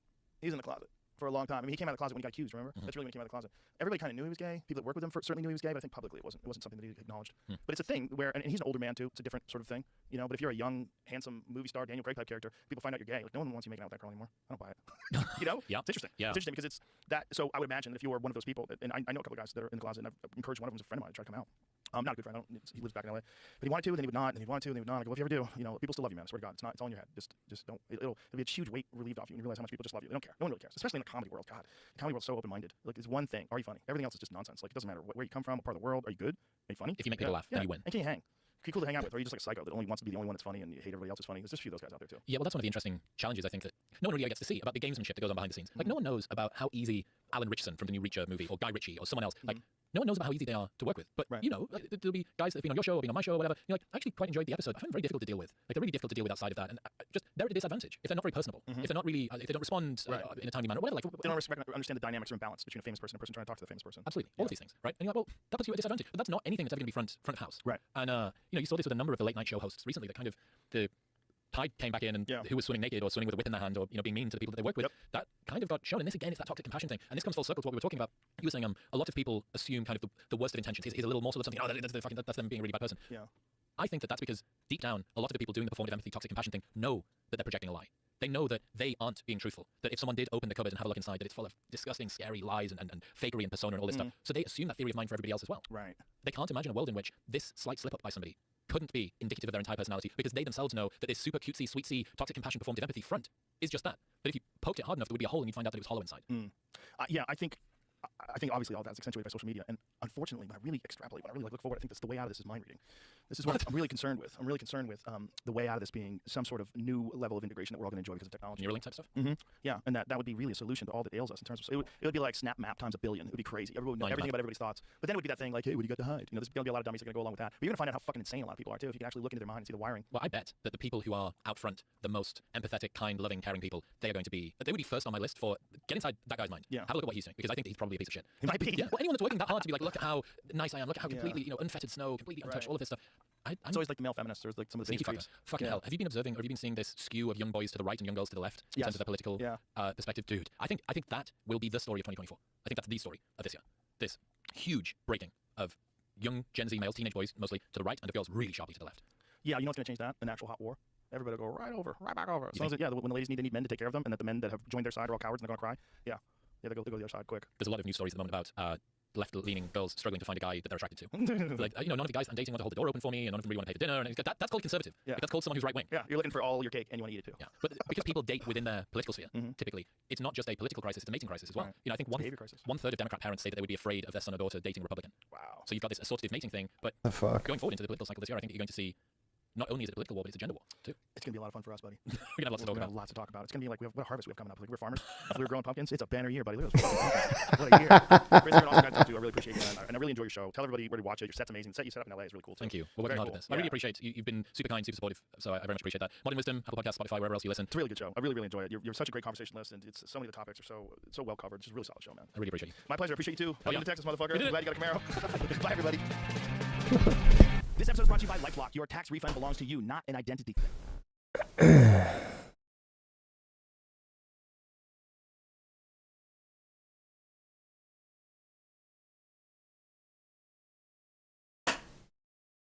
Let's do a quick mechanics check before we get into the video.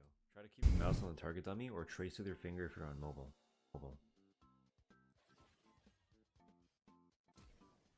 What video?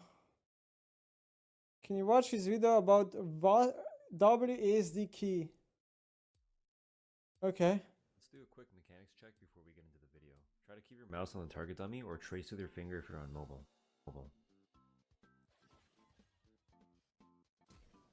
Let's do that again with a different camera movement, but this time I'll help you out, make it a little bit easier, and highlight the target for you. What the hell? What? One last time, might be a little bit difficult, but try your best. What is the point of this video? He's just trolling, right? So the whole point of that was to demonstrate the relationship between target selection and camera movement. First we had lock screen, then pushing the camera with the mouse, and finally leaving the camera still. Now I'm going to take a guess as to which one was the easiest, and if I'm right, you have to do me a favor and subscribe. Alright, you ready? Lock screen. Did that surprise you? It must have been the easiest because for some reason, everyone locks their So the default binds in League of Legends are absolute garbage in my opinion. The QWER part is fine, it's just that they use the entire number row for items and trinket, and you're almost never going to have this many items. Also, True. Your pointer finger is absolutely overloaded with both summoners being there as well as being responsible for your E and R key if you're a normal person. I mean, if you're a 4-finger player like this, I immediately suggest you just take off the bib and join us in the adult world. Save that PG for modifiers and keep your hand in the bag. I'm sorry, but what? It's obviously person-to-person dependent. Like, what the fuck is he saying right now? Position. The F keys to select your allies are also absolutely ridiculous. How do any riders expect this to be used when most people just AFK their fingers on QWER the entire game? Okay. Of course it has to be an F key, you run out of keys. If you don't like it, feel free to rebind them. What is he saying again? Just AFK their fingers on QWER the entire game. Okay, but in the interest of time, I'm not gonna go over every single gripe. I'll just show you my binds and we'll go from there. First, we need to put our camera on WASD. I mean, fucking obviously, right? That's the title.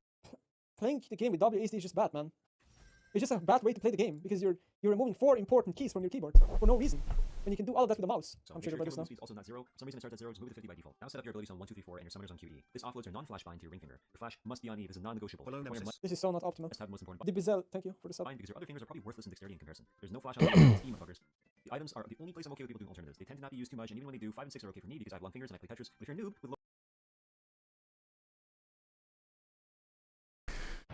Am I in full screen? I guess we're playing in full screen. Moving.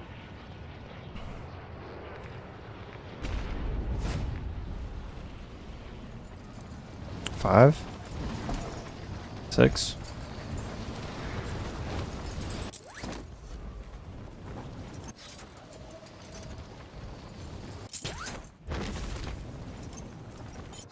Ah, my momentum. Enemy soldier incoming.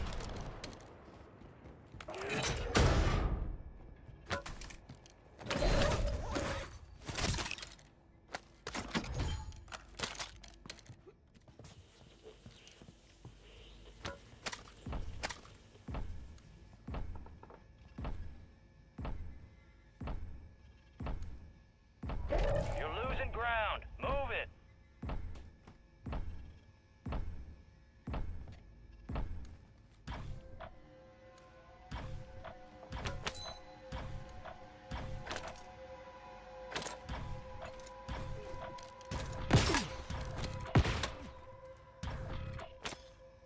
Really? No one wants to contest?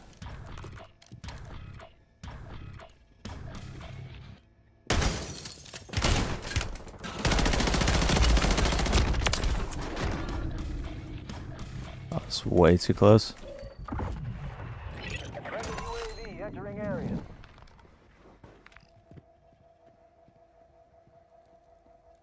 Really? Nobody wants to play?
Enemies are dropping into the area. Watch the skies.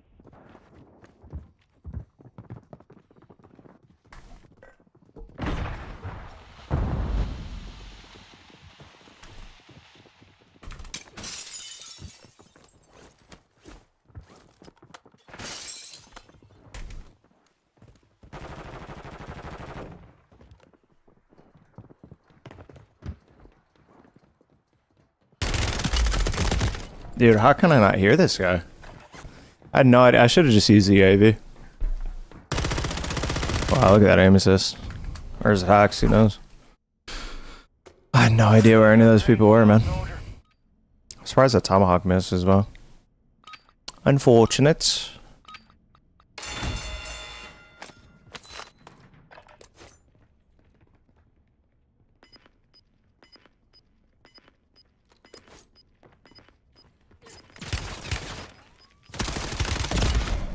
I can't see a thing, man. It's crazy. Can't see a single thing. It was a lazy child, but I should still be able to get that kill.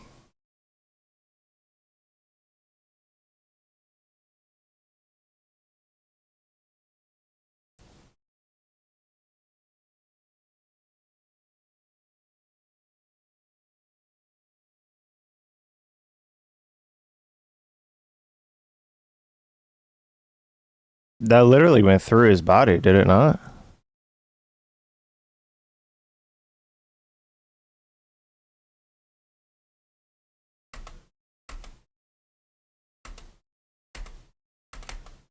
Am I trolling or did that go through his body? Tuna Mouse.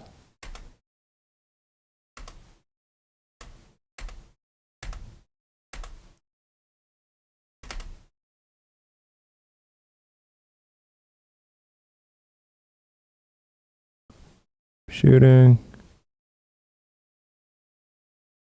Here, this few frames just completely fucks me. Makes it so I can't see.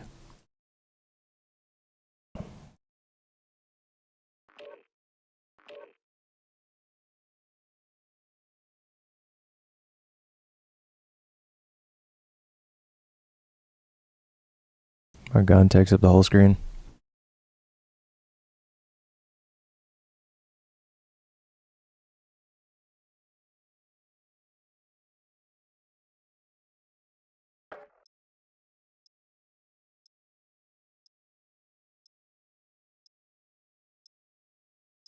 Look at that, bro. That is crazy. Sammy sisters at Hacks. Who knows, man? Who knows? That's not a kill? Like, that's just not a kill.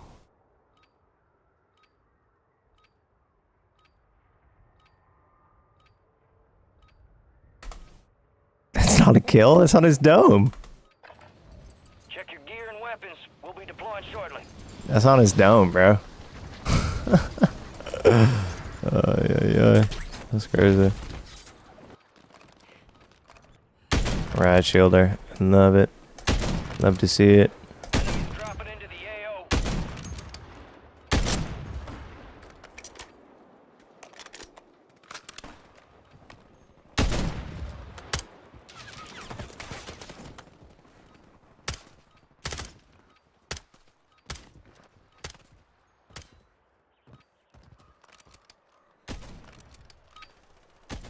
Prep time's over. Now you deploy to the war zone.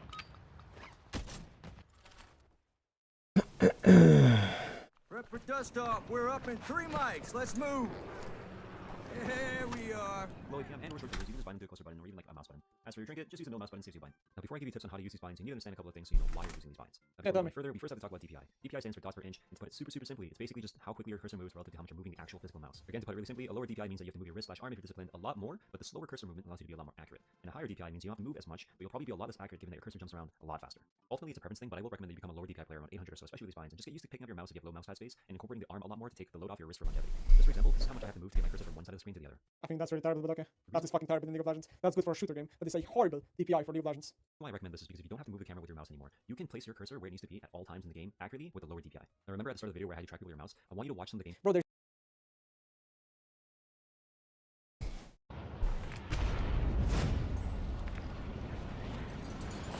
a bounty contract.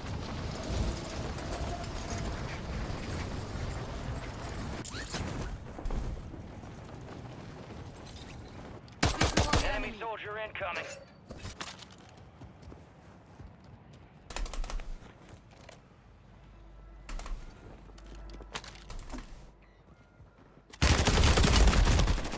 Dude, really?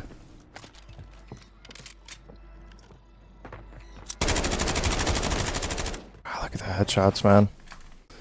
Crazy.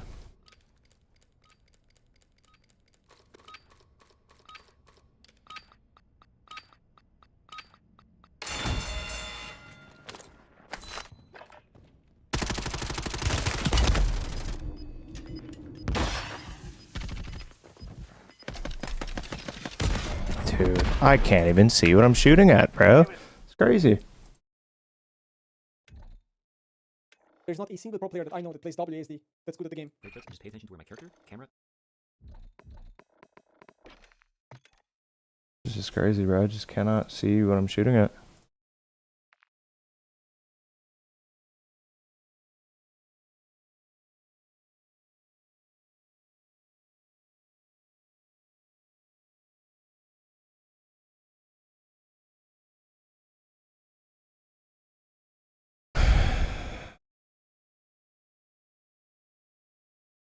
I mean, if he's just gonna sit in here like this.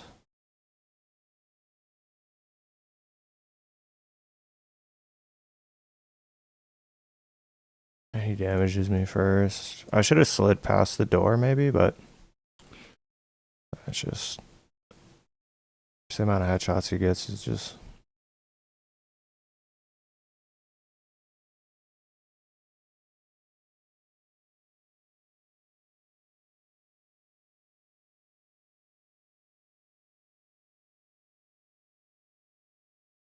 Like, look at the centering. Crazy. I should have jumped. I think jumping is always better. I need to stop drop shotting. I don't think it's good.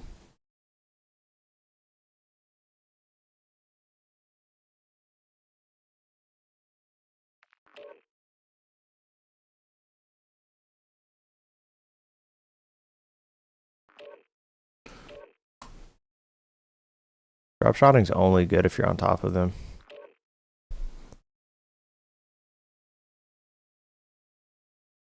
What's happening?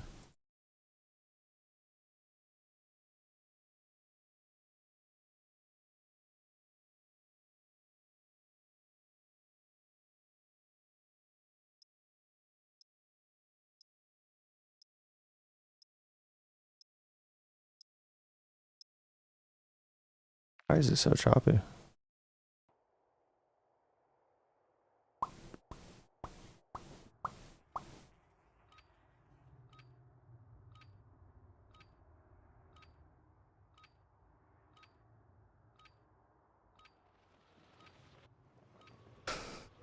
And cursor R, and I think you'll understand this a little bit better. If you'll notice, I really have to move my cursor away from my character. And the reason why this is really important is something I'll go into the future video, but quite simply, I'm always ready to move my character, to dodge, change direction, or aim at my opponent. And the advantage I have over lock screen players is that I can see a lot more of what I need to see. For example, right here, I land a spear, and there's no point looking to my right, so I pan to the left. And back to an earlier example with Varus, I don't need to look at anything behind me here. I simply need to look at where Ezreal's actually going to go, or possibly go. I basically hold my cursor where I think he'll E, almost like I'm playing Valorant, you know, waiting to click ahead. The advantage I have over mouse pushers is that on top of the shit I mentioned earlier, I can be a lot more accurate with my camera movement as to where it goes, because holding a button down is different than holding your mouse at the edge of the screen. As well as the most obvious difference, which is that I have a button for each direction, while you have to move your mouse back and forth if you want to pan between two directions. Here's a quick clip I filmed to demonstrate this. Look at this shit, you mouse pushers. I can move 4 directions whenever I want because I have 4 buttons. Look, right and left, down, up, whatever. I can go up and to the right. Meanwhile, you have to do this, you have to push, Oh, I need to look here now. I gotta push my shit. How can I eat? Such a bad example, such a horrible, skewed example, because you are having extremely low DPI, so it takes you forever to do this, while simultaneously you're not mentioning the disadvantages that the WASD provides.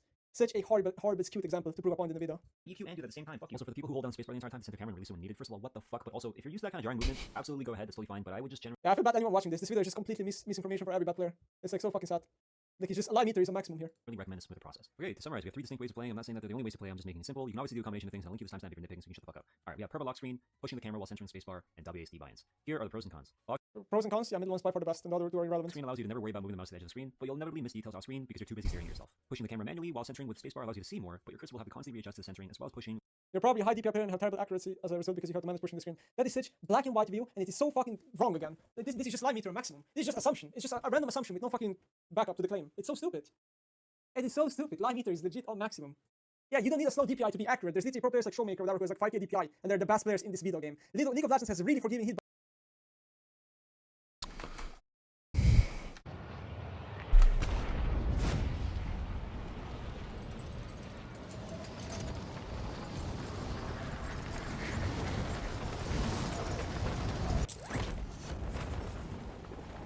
¡Enemigo!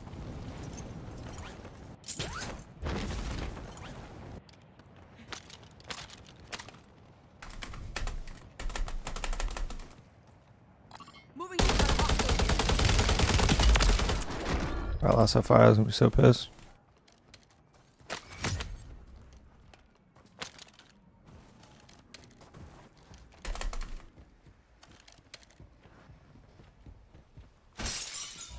You got gas moving in.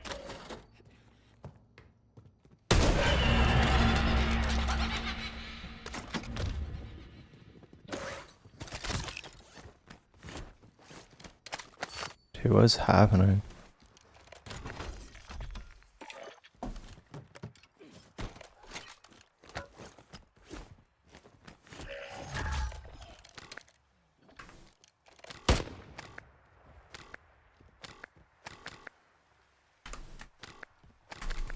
That's just bugged, sick.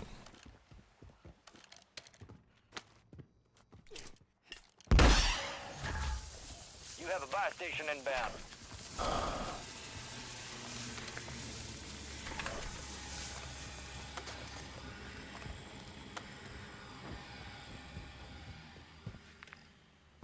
Deployable buy stations ready.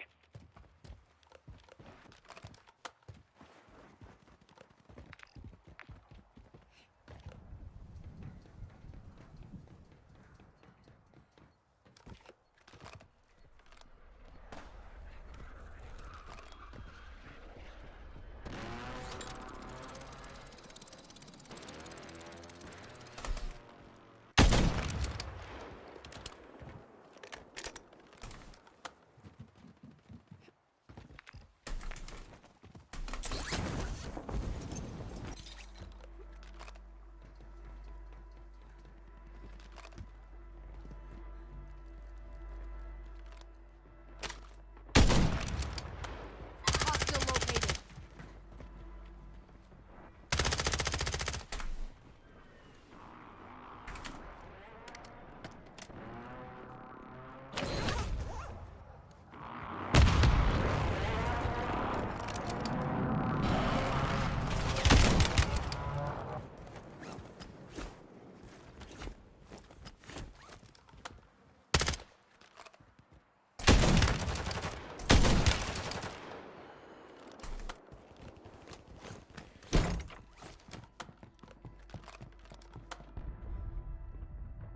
Enemy marked.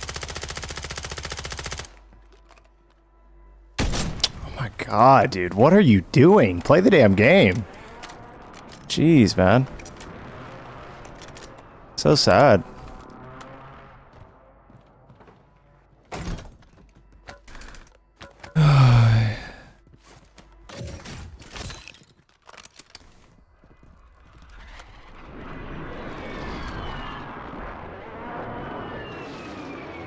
I guarantee you this guy's in the water now.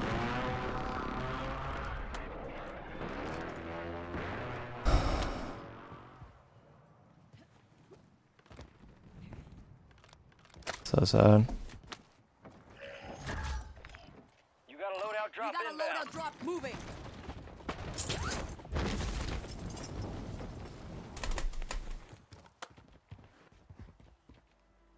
Gas is inbound, marking a new safe zone.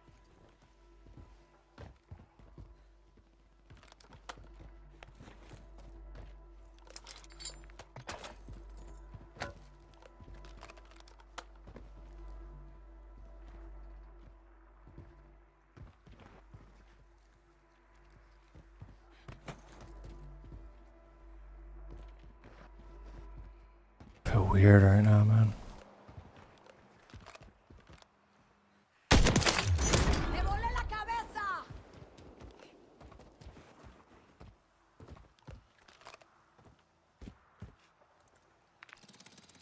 There's a bounty contract.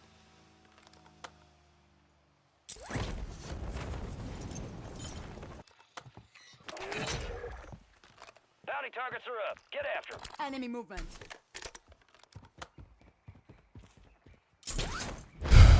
Gas is inbound.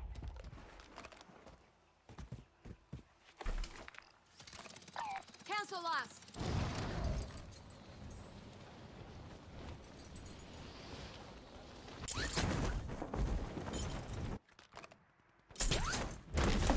Really?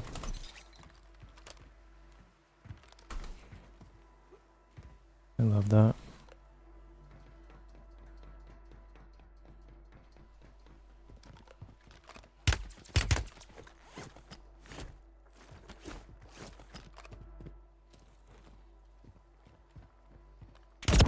Oh, sick, man. Just everybody wants to look at me today.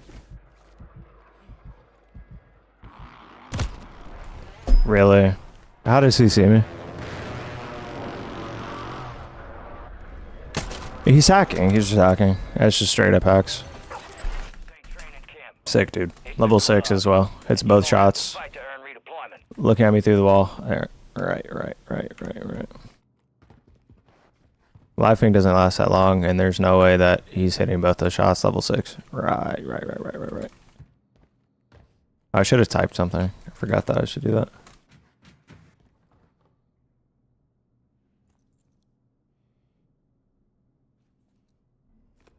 You wear those upgrades well, soldier.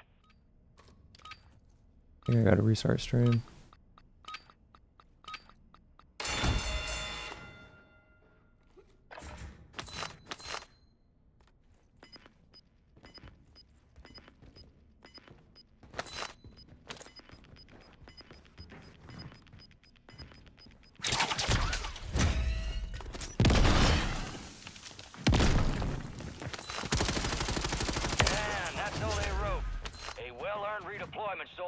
Stand by.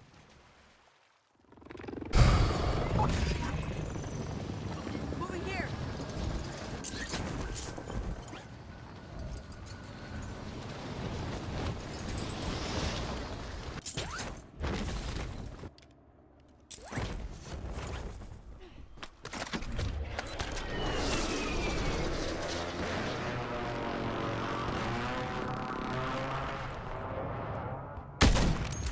I wish I could stand up.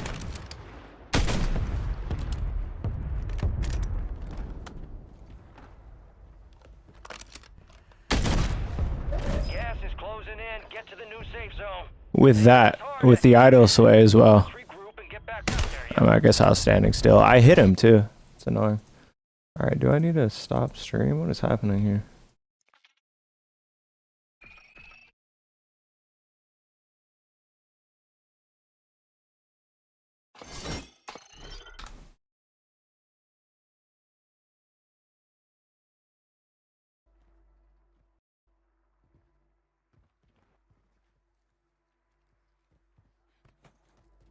Stream looks fine.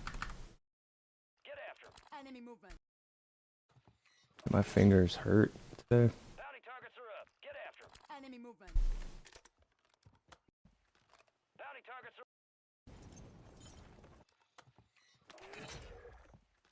Bounty targets are up. Get after 'em. Enemy movement. Oh, something's weird. Le volé la cabeza.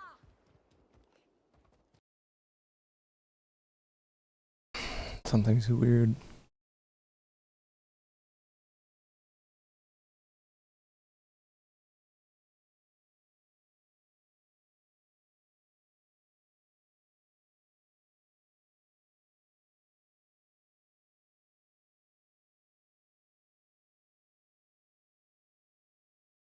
Hmm.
Hitboxes in this video game. It is very easy to have high DPI in this game because of the hitboxes that is in the game. Like, so wrong. Like, just download this video. It's just straight up wrong, man. Which means you'll inevitably have some bad inputs, like if you're pushing the screen to the right. Or even worse, you don't even do that because you lock your screen half the time and push it every now. But you have to move your character to the left. This doesn't help people improve, man. Give examples of how it should look like. At the same time, WSD gives you both camera control as well as cursor placement. Now, the only downside is a big one. It's entirely dependent on your skill. What? That's not true. The downside is you waste 4 keys on your fucking keyboard. And you have to use your fingers to move these keys when you could be doing it with mouse and focus on other things with your fucking keys. This is so wrong. It's a big one. It's entirely dependent. Also, your camera control is not good in this clip. It's actually worse than if you were to do it with a mouse. On your skill.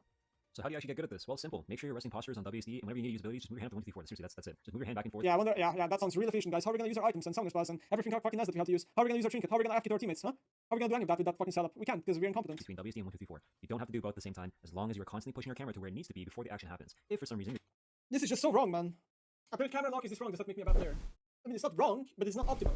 Locking your camera constantly from level 1 to 18 obviously gives you a huge disadvantage.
gas closing in fast. Unass yourself to the safe zone.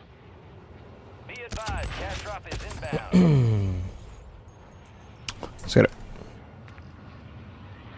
There's a bounty contract. I cannot believe that guy played like that.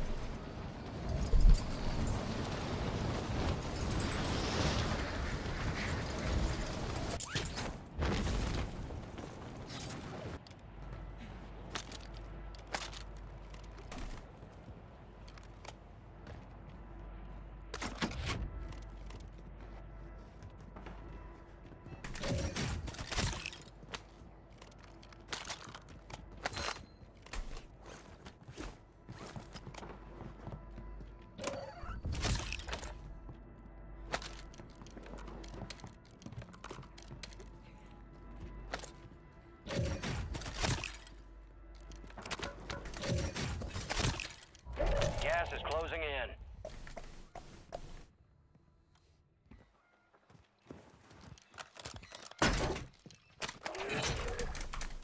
Bounty targets marked. Kill them all.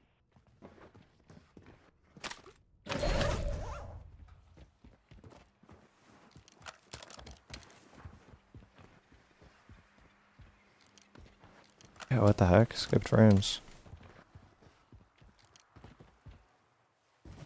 I'm gonna figure that out.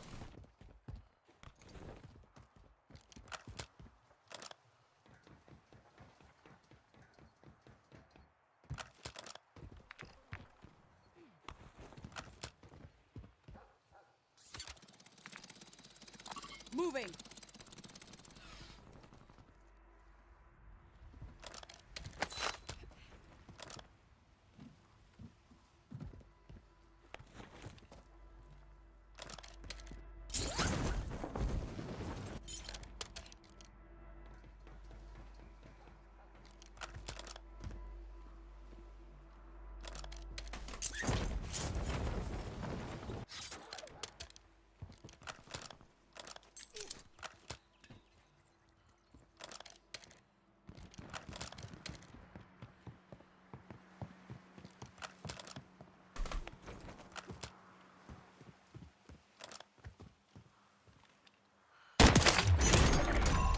Primary objective complete. All targets eliminated. Interesting.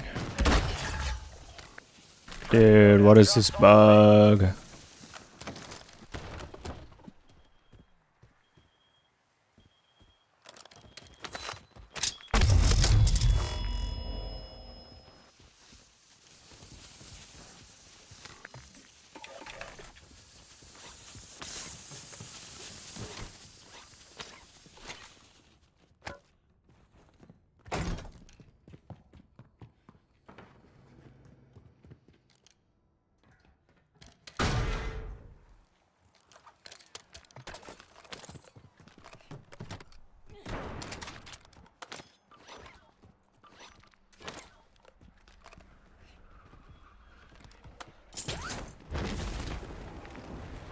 Moving here.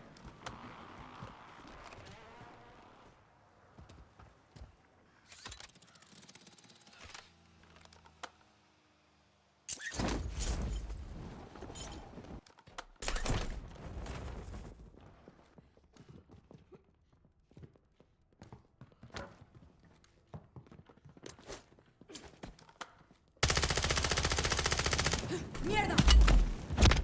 Am I really? Did he direct impact me? I think he did. Oh my god. That is funny. I can't believe I just died to that.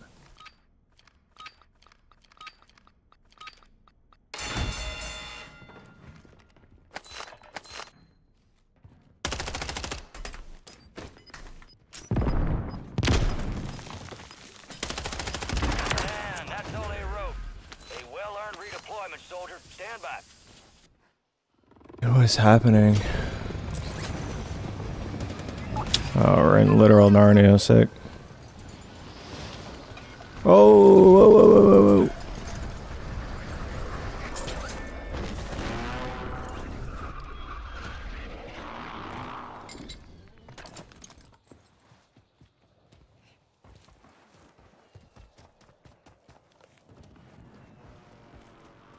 11% frame drop, dude. What is happening?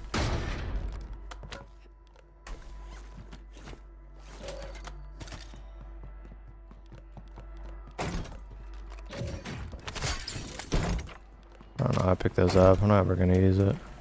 Gas is moving.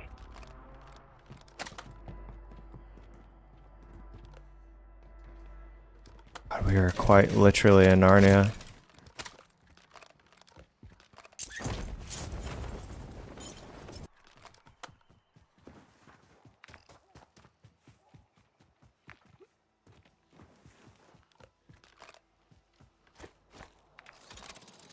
JLTV here. Can't shoot my gun, sick.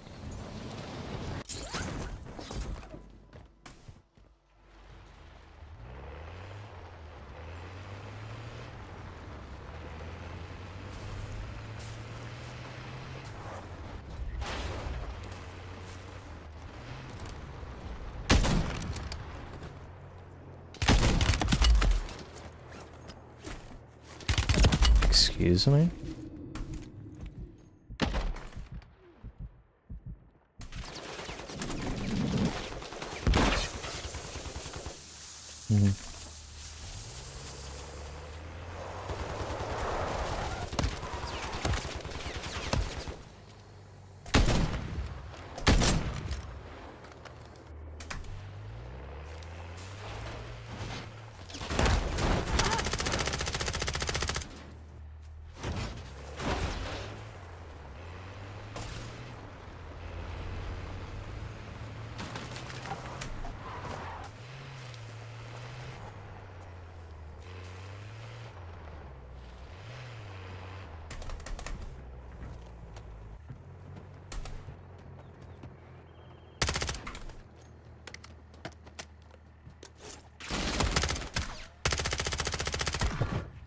Can I move?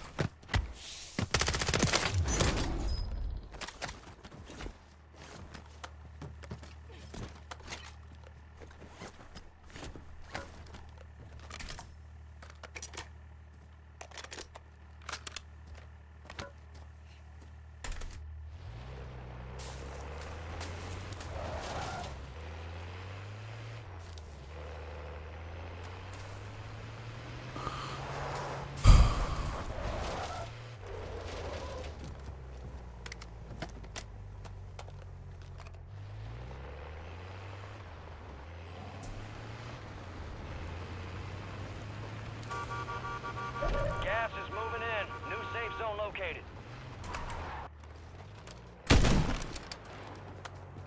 Got a hostile here.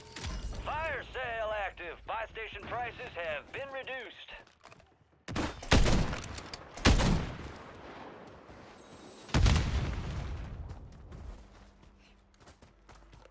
Visual on the enemy.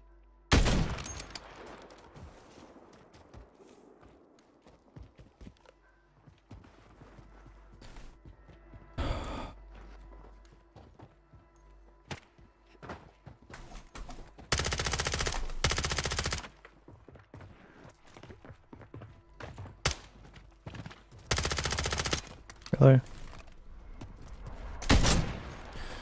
Oh my god, this fucking guy.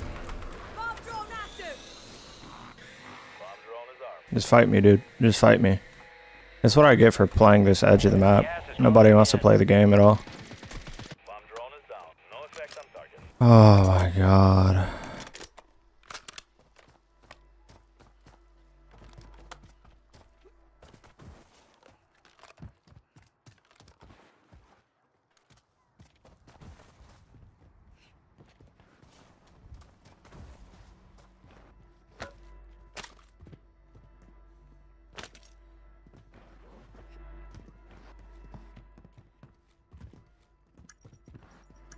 I can't believe people play like this.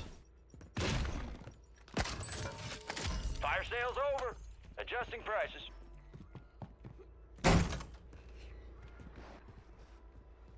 This is unbelievable.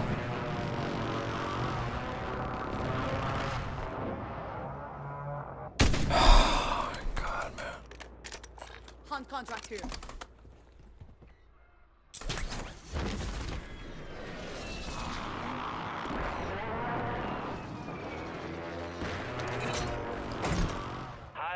target marked. Expect resistance.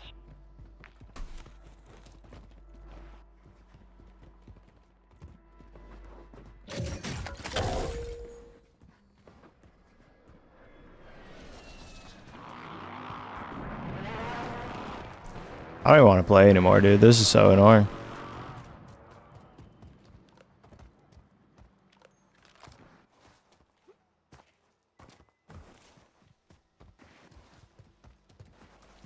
Yeah, something wrong with the encoder.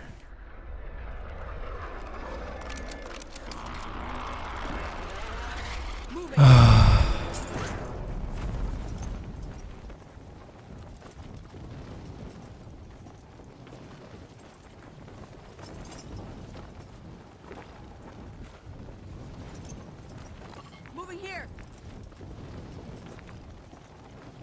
Redeploy drone here.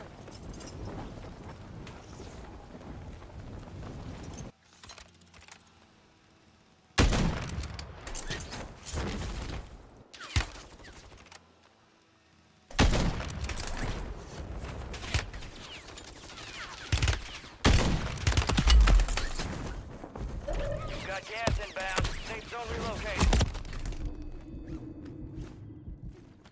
Gotta get better at that.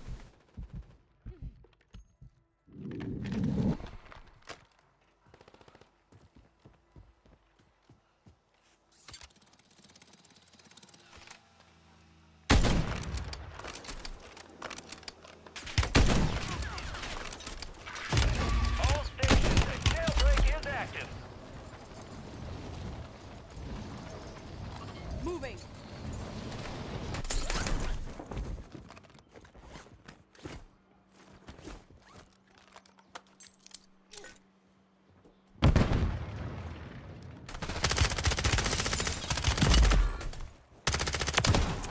Dude, where are my frames at? That one, but we'll get them back. What's happening to my frames, dude? 43% lost. The only thing I did was change. Hmm.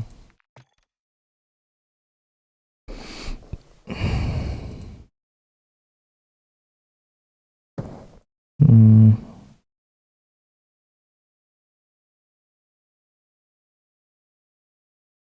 Yeah, this looks awful.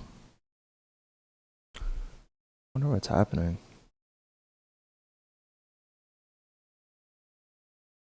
Hmm.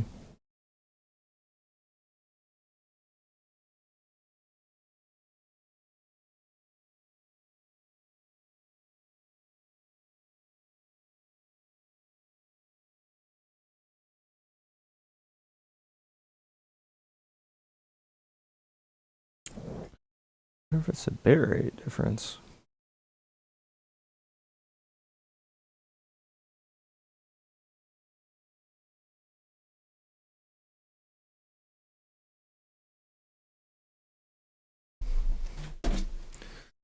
Yes. We are not going mage build today. You're trolling.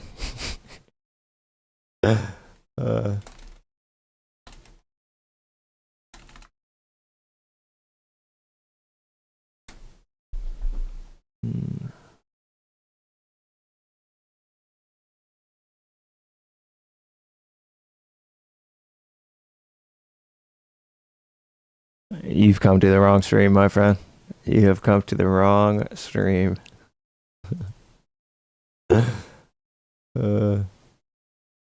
That's not me, man. That's not me, bro.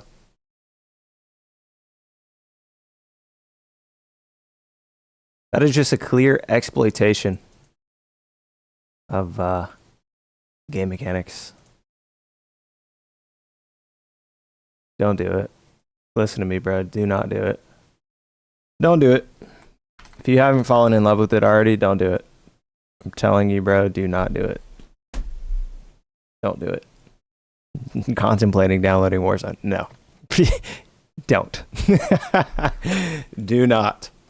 Absolutely do not. I'll help you with the contemplating. Don't. Absolutely not. And that's coming friend to friend. Nah. No, don't do it, man. Too bad Spellbreak server shut down. Because that would be the game to do it. Be a literal wizard.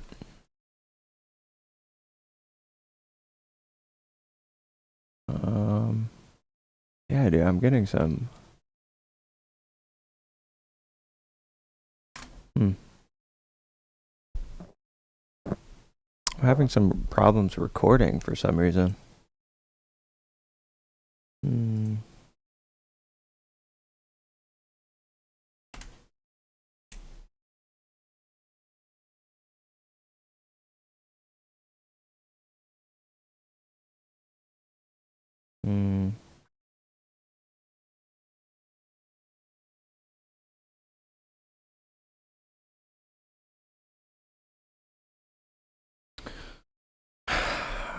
The settings that I'm running right now, I've ran them before and didn't have any issues, so I don't know what the deal is.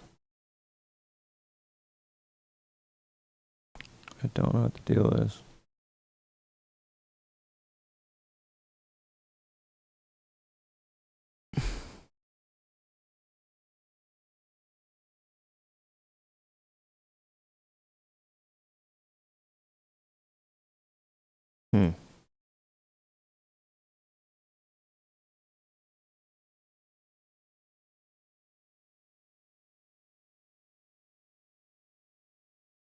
I don't know what it could be.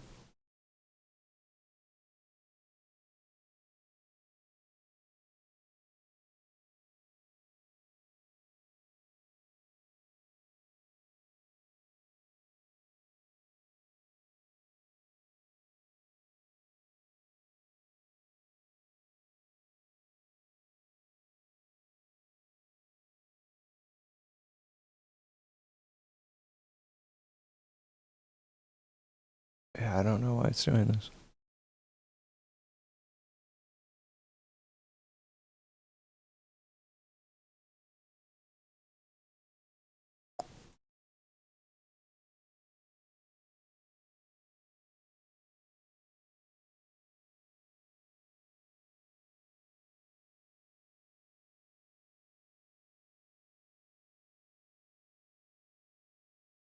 I don't know what it is.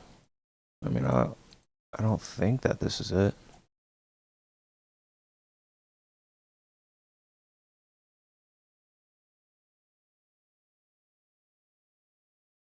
I don't think that this is it, but we'll... Yeah, what the hell? It's already... I don't know what it is. Every time I record, there's a ton of frame skipping, like 30% or something. I don't know what that could possibly be.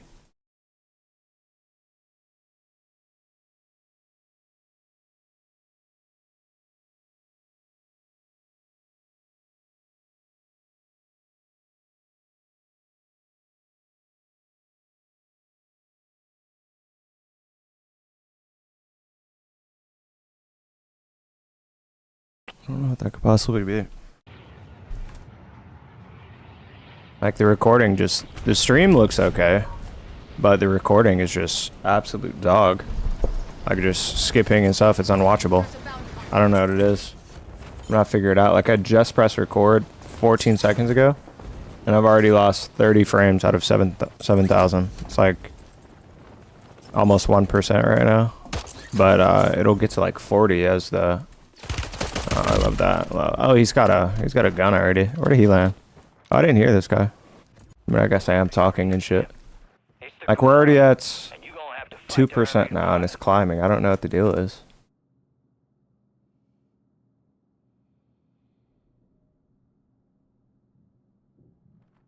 I don't know what the deal is. It's super choppy.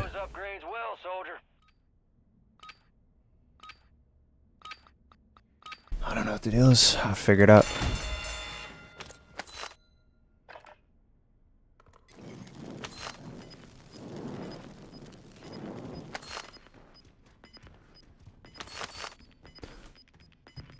Don't know what the deal is. And it's weird because the stream looks okay.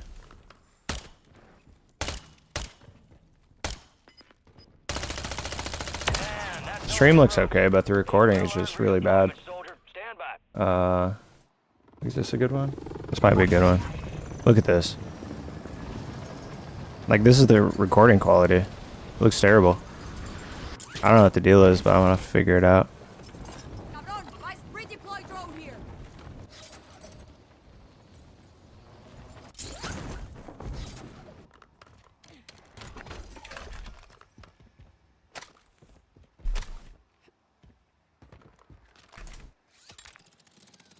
Okay. Redeploy drone here.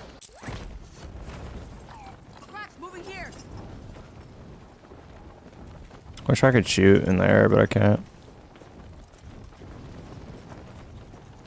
Shoot me, brother.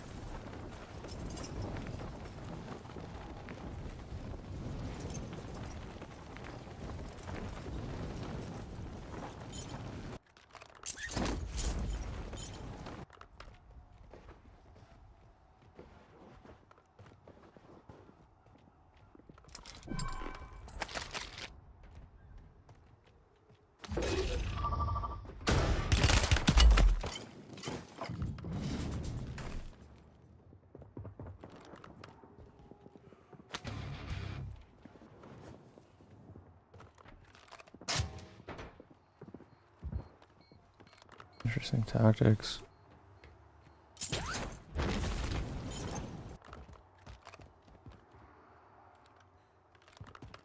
I plates I would give for it.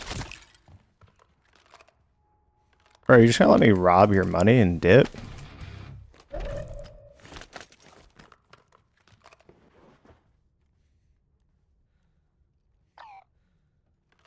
This guy's a psychopath.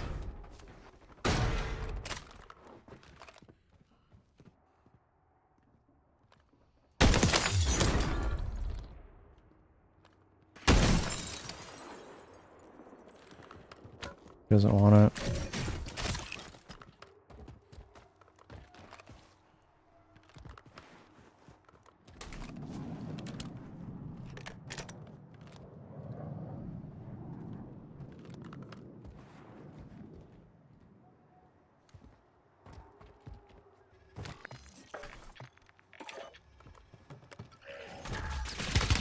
Loadout drop headed your way.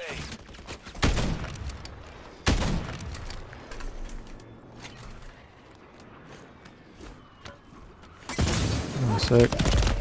Sick. Yeah, I love getting stuck in the buy. That's always really fun. I tried to pick up the I tried to pick up the plays. My storage is fine, bro. Like, come on, I'm not a dumbass. Don't insult me like that, Pete.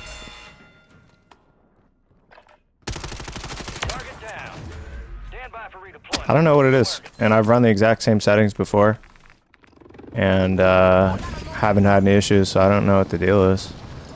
I don't want to have to stop streaming and figure it out, but I might have to.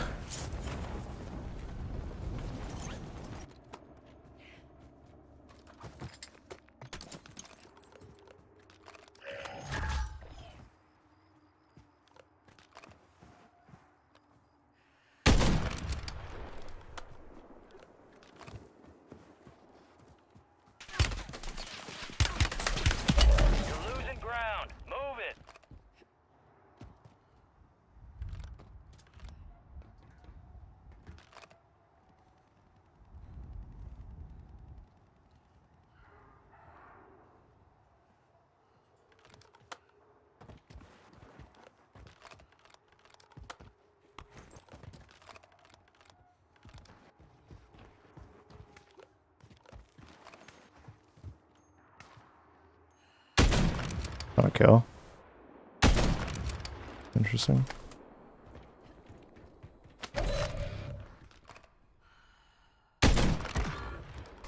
I might be able to get it.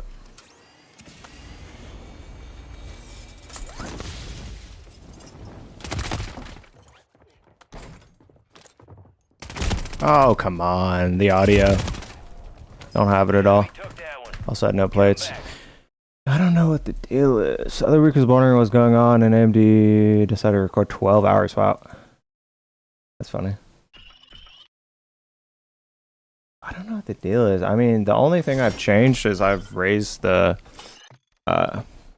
FPS to recording 120 when I was recording at 90, but I've recorded and streamed at 120 before, so I don't know what the deal is. I don't know what the deal is, man. And it's weird because the stream looks good, but when I'm recording, everything is just going to absolute shit. I think I'm just gonna restart my computer and see what that does.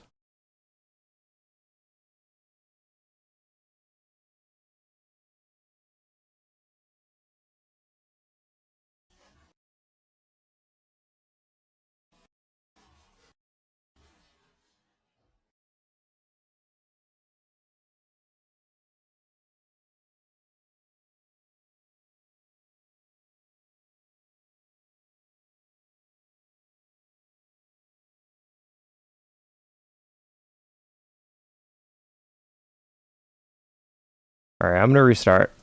I will be back.